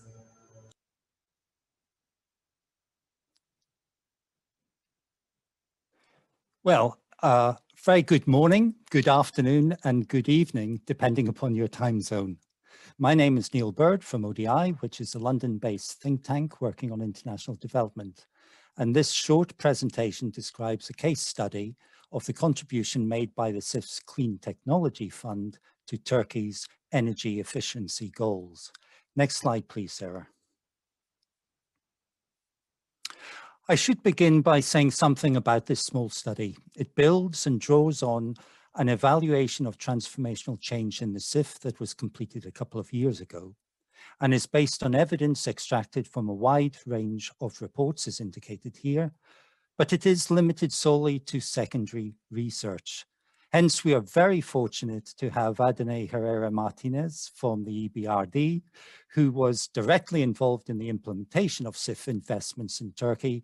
𝗬𝗲 will speak after this presentation. Next slide, please. Before delving into the case study, I'd like to say a few words on how we've gone about assessing transformational change for climate action.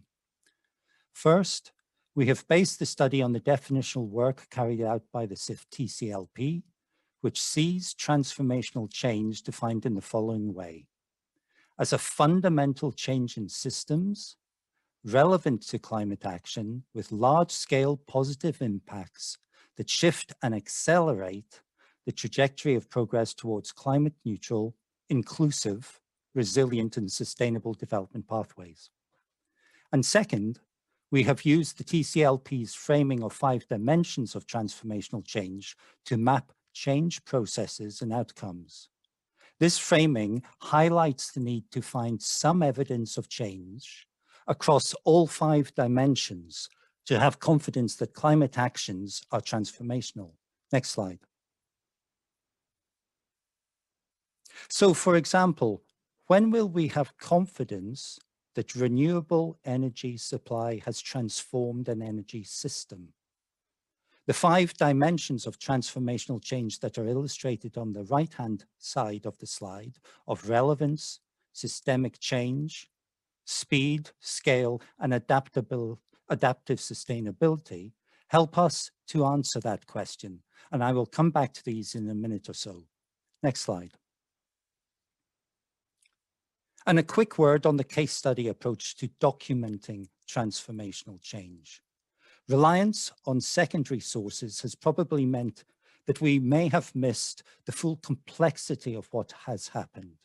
Yet, as an evaluative method, it is aimed to identify what worked, when, where, and how. Next slide. So let's say a few things about the country context. First, note the geopolitical position of Turkey, having borders with Europe to the west, Central Asia to the east, Russia to the north, and the Middle East to the south. Turkey's relationships with its neighbors has a significant effect on government policy, including on climate change. Then the very small chart in the bottom left that shows how Turkey's economy tripled in size between 2001 and 2010. Greenhouse gas emissions also grew very strongly throughout the early 2000s, as can be seen on the right. Turkey's response to climate change can be linked to other national policy agendas, including improving energy security and achieving greater economic competitiveness. The country's 9th National Development Plan highlighted the importance of private sector-led development, and this influenced the targeting of clean technology fund support to the private sector. Next slide. In terms of how CIF began, remember that back in 2008, 2009, the CIF was very much a new but major source of international climate finance that was outside the governance of the UNFCCC. It had no history of being an impactful climate fund, but had a number of influential donors, an innovative business model, and a commitment to learn. Under the 2009 CTF investment plan for Turkey, support was targeted at private investors in renewable energy projects and companies investing in energy efficiency measures, who were expected to benefit from an expanded availability of long-term financing, either directly from project loans or because of the demonstration effect of the projects. The investment plan identified key barriers to transformation, including financial, knowledge, and institutional constraints that were inhibiting the deployment and diffusion of low-carbon technologies and services. A strength of the CIF business model was demonstrated through the investment plan process, where existing country expertise within 3 multilateral development banks, EBRD, IBRD, and IFC, was harnessed in support of the planned investments. These agencies were already trusted partners of the government, with a record of supporting national development efforts and an ability to finance at scale and move quickly to project implementation.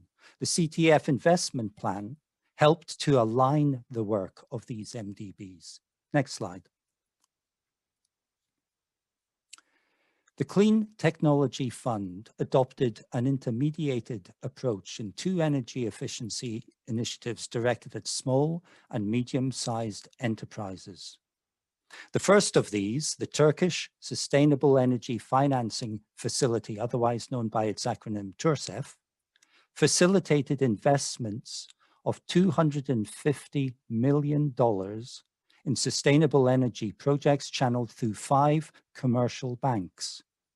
The second, the Commercializing Sustainable Energy Finance Project, or CSEF, saw the CTF supporting a highly innovative project design that involved working through 3 leasing companies.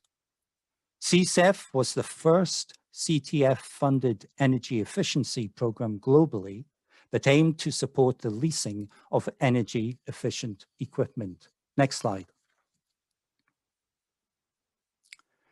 So let's quickly examine the experience of these projects through the lens of the 5 dimensions of transformational change. Next slide. Relevance. Relevance is about selecting the right type of intervention for the context of change at the right time. SMEs dominate the Turkish economy, and both TURSEF and CSEF targeted such businesses where there was latent demand for energy efficiency services, with both interventions designed to leverage this demand. Both projects addressed known barriers to change, specifically the lack of familiarity with the financing of renewable energy and energy efficiency projects in commercial banks, and more broadly, a lack of awareness of the benefits from such investments amongst SMEs. Next slide. The concessionality of CTF finance distinguished it from other international finance provision, allowing low carbon investments to move forward very quickly into a second phase of CTF support after only 3 years. The timing of the first CTF investments was also key to securing change at speed, as the CTF investment plan responded to the new direction of the 9th development plan to promote private sector activity by improving the business environment. And thirdly, this rapid rollout was assisted by the involvement of the 3 MDBs, who had the expertise and in-depth knowledge to support the country's low-carbon development trajectory. Next slide. In terms of shifts in the energy system's structures and functions, the CTF investments helped increase the awareness of national banks and leasing companies about the profitability of working in the energy efficiency renewable energy sector. There is strong evidence of the move towards market-based approaches for low-carbon energy in Turkey. And compared to the situation prior to CTF, a wider range of financial instruments is now available through national financial intermediaries to support climate-related investments made by the private sector. The institutional governance and policy frameworks that governed system development and influence investment and other behaviors have also evolved in a way that facilitates a transforming energy system. Next slide.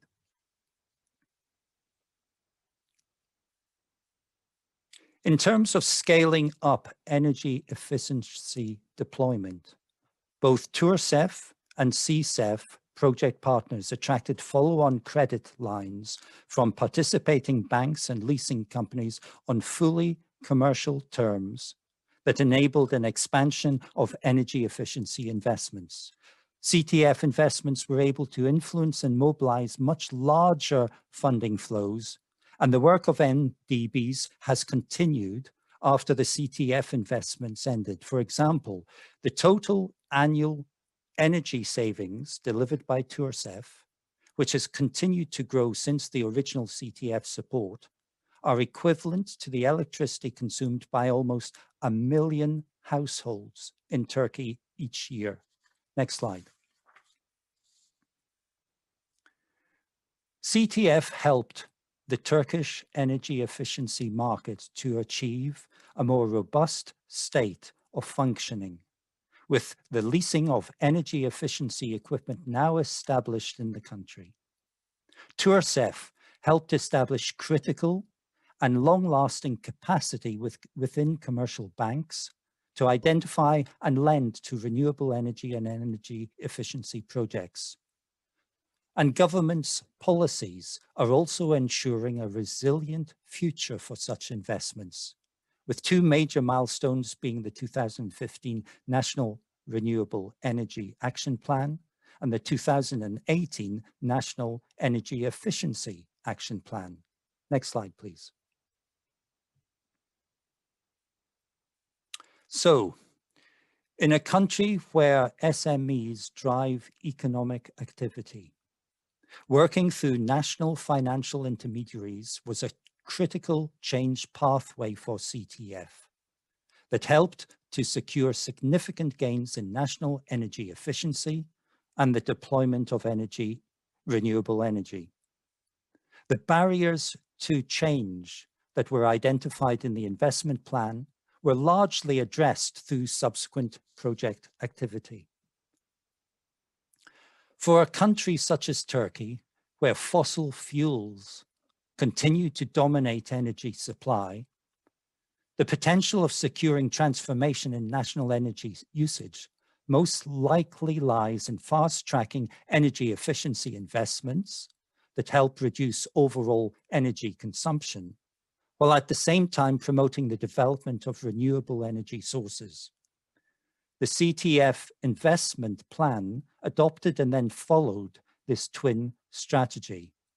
And finally, the 5 dimensions of transformational change provide a lens through which to examine this experience. Thank you very much. Final slide. Wonderful. Thank you so much, Neil. That was fantastic. I just wanted to invite Adonai now to give his comments. Hi, Nandini. Well, thanks for the invitation. First and foremost, I'd like to thank you for inviting me here today, and congratulations, Neil, for the excellent analysis paper on the contribution of the Clean Technology Fund to achieve transformational change and mainstreaming clean energy in Turkey during the last decade. I was recently kindly invited by Neil and Nandini to speak here today, as I led some of the projects referred to by Neil. From 2010 to 2017, I was coordinating the sustainable energy activities of the EBRD, of the European Bank for Reconstruction and Development, in Turkey. So I was based in Istanbul for that period, for over 7 years. And I oversaw many of those projects, many of the investment as well as the policy projects that I'll refer to. I'll comment on Neil's paper and slides. I believe the role of CTF can be best defined as catalytic in Turkey, and would be summarized in 3 areas. One is by helping build political awareness and support. The second is by helping engage key players in the economy, such as local commercial banks. And the third role is on the back of a successful relationship, help expand the range of sustainability products and help think outside the box. The paper characterizes this very well.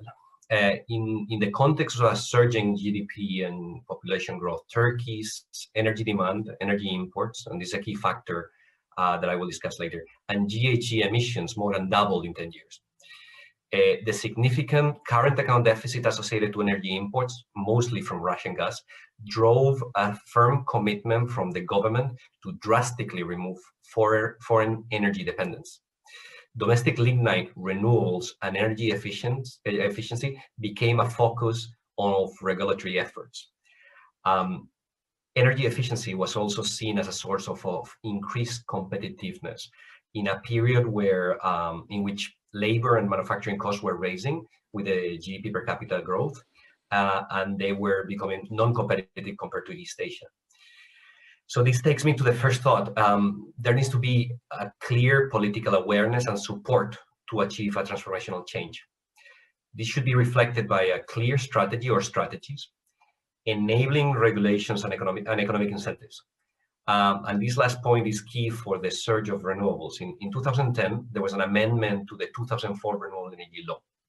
And this set and increased some supported feed-in tariffs for renewables, which actually triggered a rather strong response from private sector investors. Second, EBRD started operating in Turkey in 2009. CTF support was useful in establishing a business model, developing the relationship with key private sector financial institutions in the country, and providing an incentive for those FIs to focus on clean energy. FIs like Garanti, İşbank, Akbank, Yapı Kredi were key in rolling out energy efficiency programs for SMEs, and especially on helping raise awareness about the business opportunities in these sectors through their clients and through their network of offices, as well as raising awareness on broader socioeconomic benefits. For EBRD, this was also a good opportunity to develop commercial credit lines that support not just energy efficiency in SMEs, but also renewables. We, on the back of that relationship with those banks, we developed 𝗕𝗄𝗃, a very, very large, our largest ever credit line, $2.5 billion to support renewables through those commercial banks. And I looked at the latest numbers, and 𝗕𝗄𝗃 has currently supported more than 1.5 gigawatts of installed capacity of renewable energy installed capacity in Turkey, which is a huge amount of capacity. You know, that relationship also helped develop 𝗃, a residential credit line to tackle the smallest and most granular section of the energy efficiency potential market, which is the residential energy efficiency. And this sector has always proven to be very, very complex. So CTF both supported the development of the relationship with the local FIs, but also supported to stimulate their appetite for tackling a sector that is quite complex to tackle. So the second thought is that CTF was keen to help establish those relationships with key players in the economy, from the government, and don't forget that the government gave support to the investment program, the CTF investment program, to local financial institutions and industry players, and build new commercial products on the back of that relationship.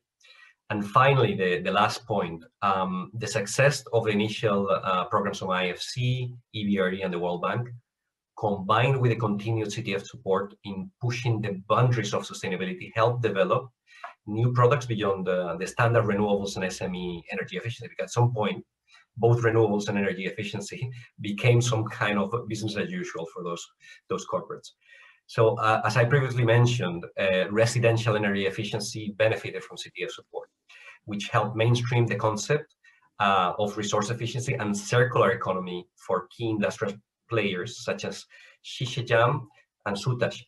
With the support of CTF, we also developed the Near Zero Waste program, which is a good example of the mainstreaming of resource efficiency, not just energy efficiency.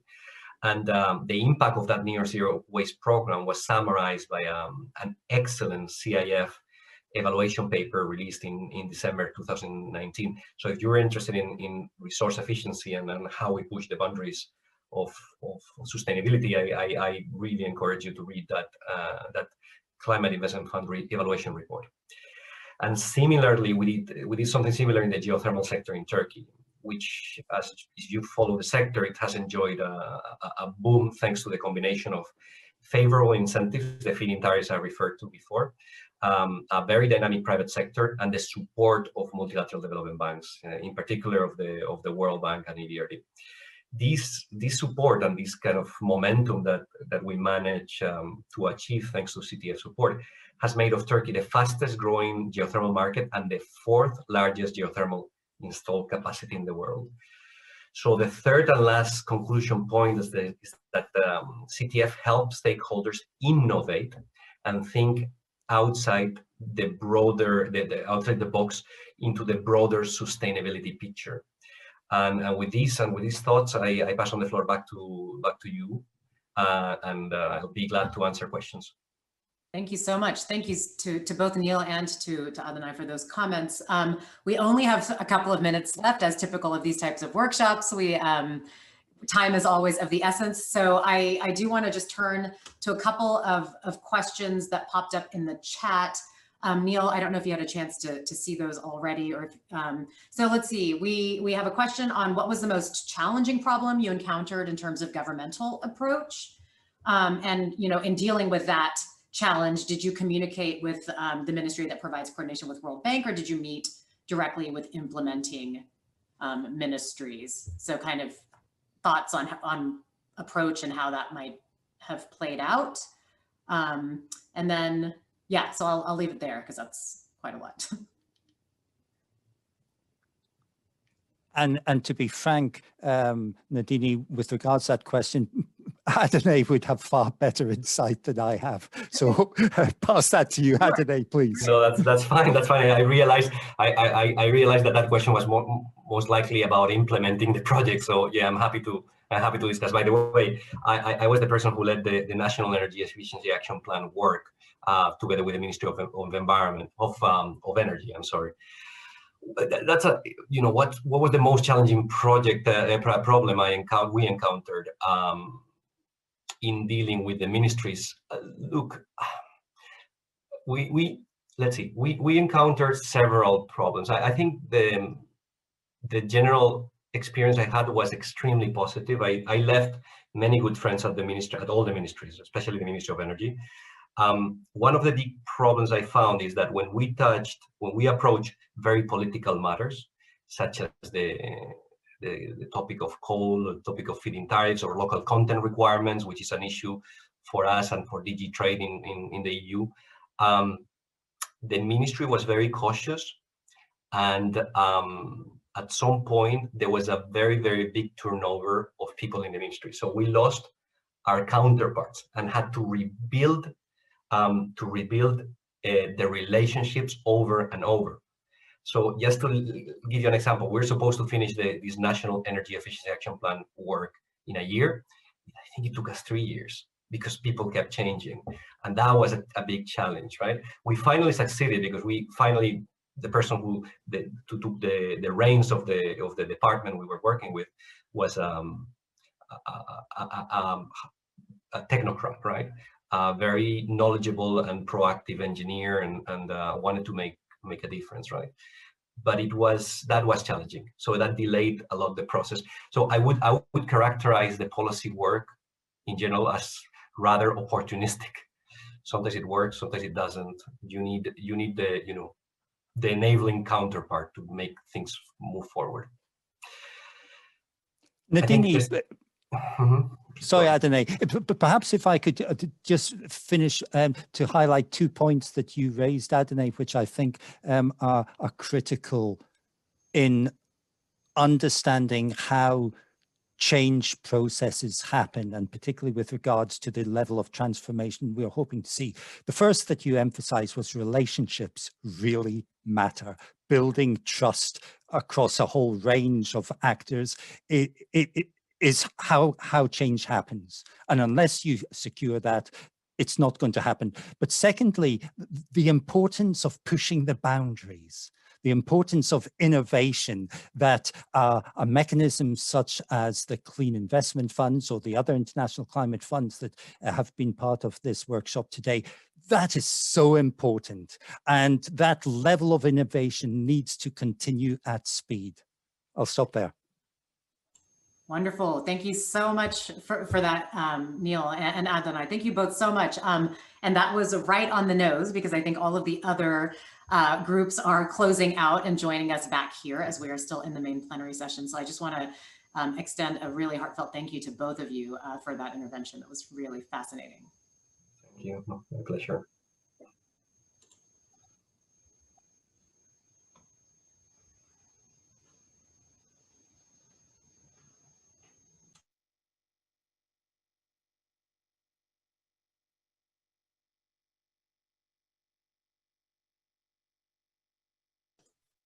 Tim, you're on mute. Great. Welcome back, everyone. I think everybody should be rejoined now in plenary. We've got about 15 minutes in the Zoom session for today, and then we do have the Gather coming up, which I'll talk about in a minute. First, though, we did want to launch another Slido poll. So if you could put the slide up that has that information. The question is, what are the biggest challenges for implementing transformational change frameworks across initiatives? So as you think about challenges in mind, why is this hard to do? Would love to hear your responses to that question, and we'll share those in a few minutes. But what I'd like to do now is, hopefully it was helpful in the context of the groups to really ground some of these concepts, particularly the transformational change dimensions, in real work. And I'd love to hear from, just really briefly, from each of the facilitators, if there's one or two highlights or takeaways that you take away from the presentation and the group discussion to share. So first, maybe I'll turn to 𝗬𝗂𝗀𝗀𝗁𝗀, who was presenting on the Mexico case study in the landscapes group.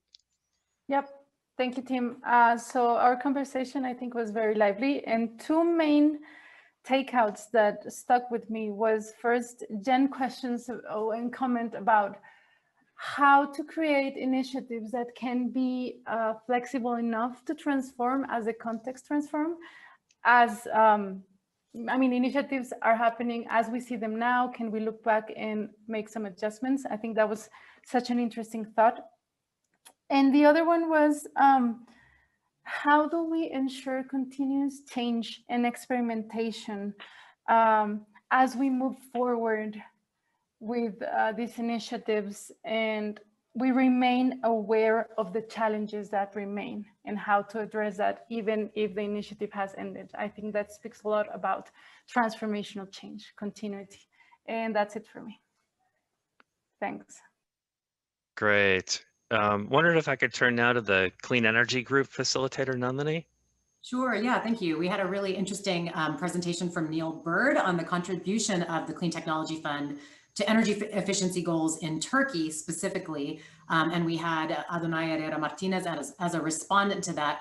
And so I think I just want to highlight a place of convergence that Neil and Adonai both came to, which was sort of the role of CTF as really being catalytic in the energy efficiency projects that developed in Turkey. And I think two things that they both highlighted was really the importance of relationship and trust building and how critical that was to the work being successful. And the importance of really pushing boundaries and innovation. And both of them highlighted the ways in which CTF really helped to push sort of outside the box thinking and pushing the boundaries of what sustainability products could look like. Great, thanks, Nandini. And just want to encourage participants, feel free to chat in any key takeaways that you had. If you want to add into the mix, it'd be great to see what's on top of mind for you. Also, just encourage people, feel free to go to the Slido if you haven't to vote in responses to the question, what are the biggest challenges for implementing transformational change across initiatives? I'd like to now turn to Colleen McGinn, who is our facilitator in the resilience group. Colleen's from 𝗖𝗳𝗄𝗏 International, is on the TCLP facilitation team. So Colleen.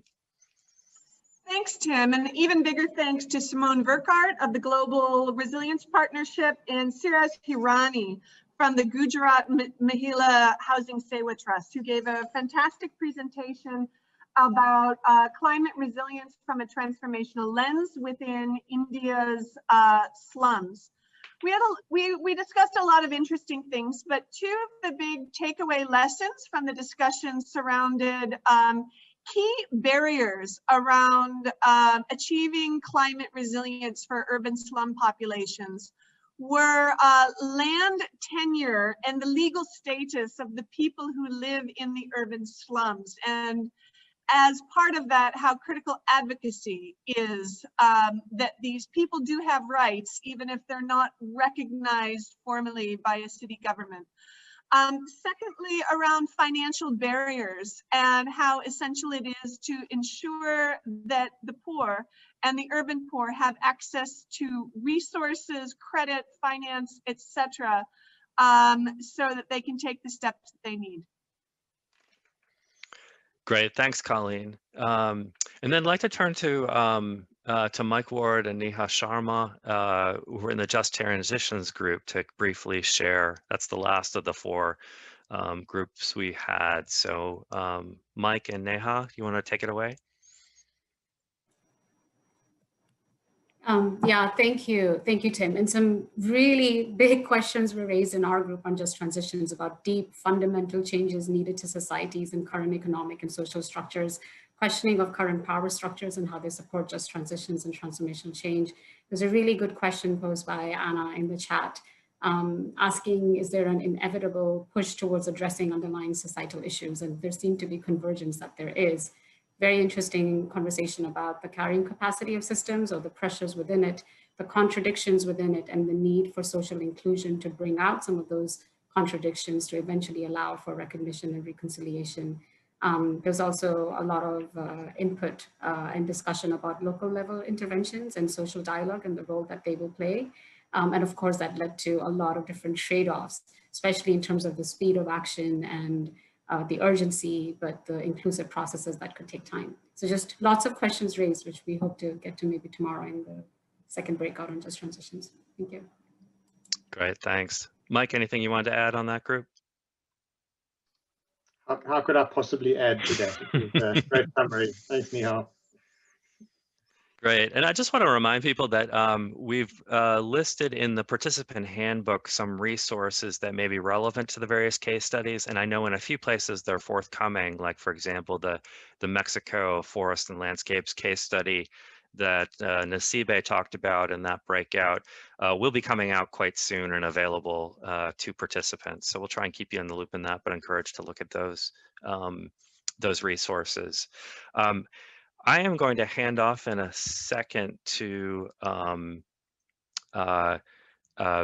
Mike, but I just want to flag that thank you for bearing with us today. We tried to deliver a whole lot of content to really lay the groundwork. And as Mike will talk about tomorrow, we want to shift into a much more interactive format where we're really kind of tapping all of you and your wisdom and ideas in ways that can really help think about what does all this mean in practice for what we can do differently. And so we've got some really exciting sessions lined up tomorrow that Mike will talk more about. But with that, I just want to thank all of our presenters for the case studies and all the participants for really engaging and hanging with us throughout the day here so far today, and turn it over to Mike to wrap up this session and to launch us into Gather. Thanks, Tim, and yeah, really a huge thank you to everybody who has stuck with the process today, contributed so much, and I think built the platform that we will need to go into tomorrow. So tomorrow, really the focus will be on two key areas. The first one is starting to identify what are the really big questions, the really important questions that we need to be asking in order to take forward and to accelerate transformational change. And I think that as we kind of refine those questions, they will have relevance for guiding project designers, project implementers, evaluators, and many others involved in seeking to bring about transformational change. So we will start tomorrow in the same groups that we've just been in. So there will be a group on clean energy in the main kind of address, and that group will have, as I think Tim has mentioned before, will have access to interpreters. There will be another group on resilience, one on landscapes, and we will continue the discussion as well around just transitions. So we'll go into those groups tomorrow. From the beginning, there'll be no kind of bigger plenary. We'll have a plenary in those smaller groups, so just transitions, for example, and then we will split into much smaller groups to start to think through what are some of the key insights that we're developing around this work, and what are some of the key questions that we really need to focus on to take our work forward. So that'll be the session 3. Mike, I just wanted to clarify one quick thing. For when we start in the morning, there are actually 4 separate Zoom links, one for each session, just to make that clear. So we're not all going to be joining in plenary. And so those 4 different Zoom links are available in the participant handbook that everyone should have. And then, as Mike mentioned, the energy track is the one where we will have translation services available. So if you need Spanish or English translation, please join the energy track. But there'll be 4 different Zoom chats for the morning, or for the first session tomorrow. And then there'll be a main Zoom link for the final sessions of the day tomorrow. Fantastic. Thank you, Tim. Yeah, and those final sessions will start to have a look at really particular sectors of work that we consider to be important, and those will focus around long-term planning as a key kind of dimension, and we saw it as well in some of the just transitions work. So long-term planning being absolutely key. Systems and actor mapping, we'll have sessions on systems and actor mapping. We'll have another one on integrating transformation in the project cycle, a biggish group focusing on evaluation, and then another group looking at how do we build capacity and learn towards transformation and transformational change. So those will be the 4 sessions. We'll give more detail on who is running the sessions tomorrow when we come back in a plenary after the 4 sessions that Tim has just outlined. So that's the plan for tomorrow. It's a very interactive sessions. They're around, as we've said, whiteboard mural work with lots of opportunities to share ideas and to build together. So that's that one. There are, I know that there are results coming up in Slido. Some of them have popped up on the screen. We've had a look at them. They're also in the Slido if you want to have a look at some of those comments around the biggest challenges for implementing transformational change. And then I suppose just to wrap up today with a big invitation to join us in Gather. It's a chance to, if you saw somebody in a session and you thought, yo, I'd really like to find out a little bit more about that piece of work, you can ambush them, you can find them in various rooms, walk up to them, chat to them, and you can also hear some of the conversations that are going on. So really invite you to join Gather. The link will be emailed to you as well as appearing in the chat here, so you can find your way into Gather. Once you're in Gather, please close down your Zoom. There is sometimes a bit of interference back and forward between them. Sometimes it knocks out a camera or something. So yeah, find your way into Gather, close down Zoom, and let's have a chance to just interact and chat in that space. I think that's all from me for today.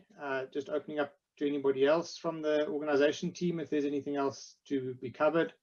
Otherwise, we can head across and gather and chat. Nope, nothing else from the team. We will see you in Gather. Thanks, everyone. Thanks, everybody.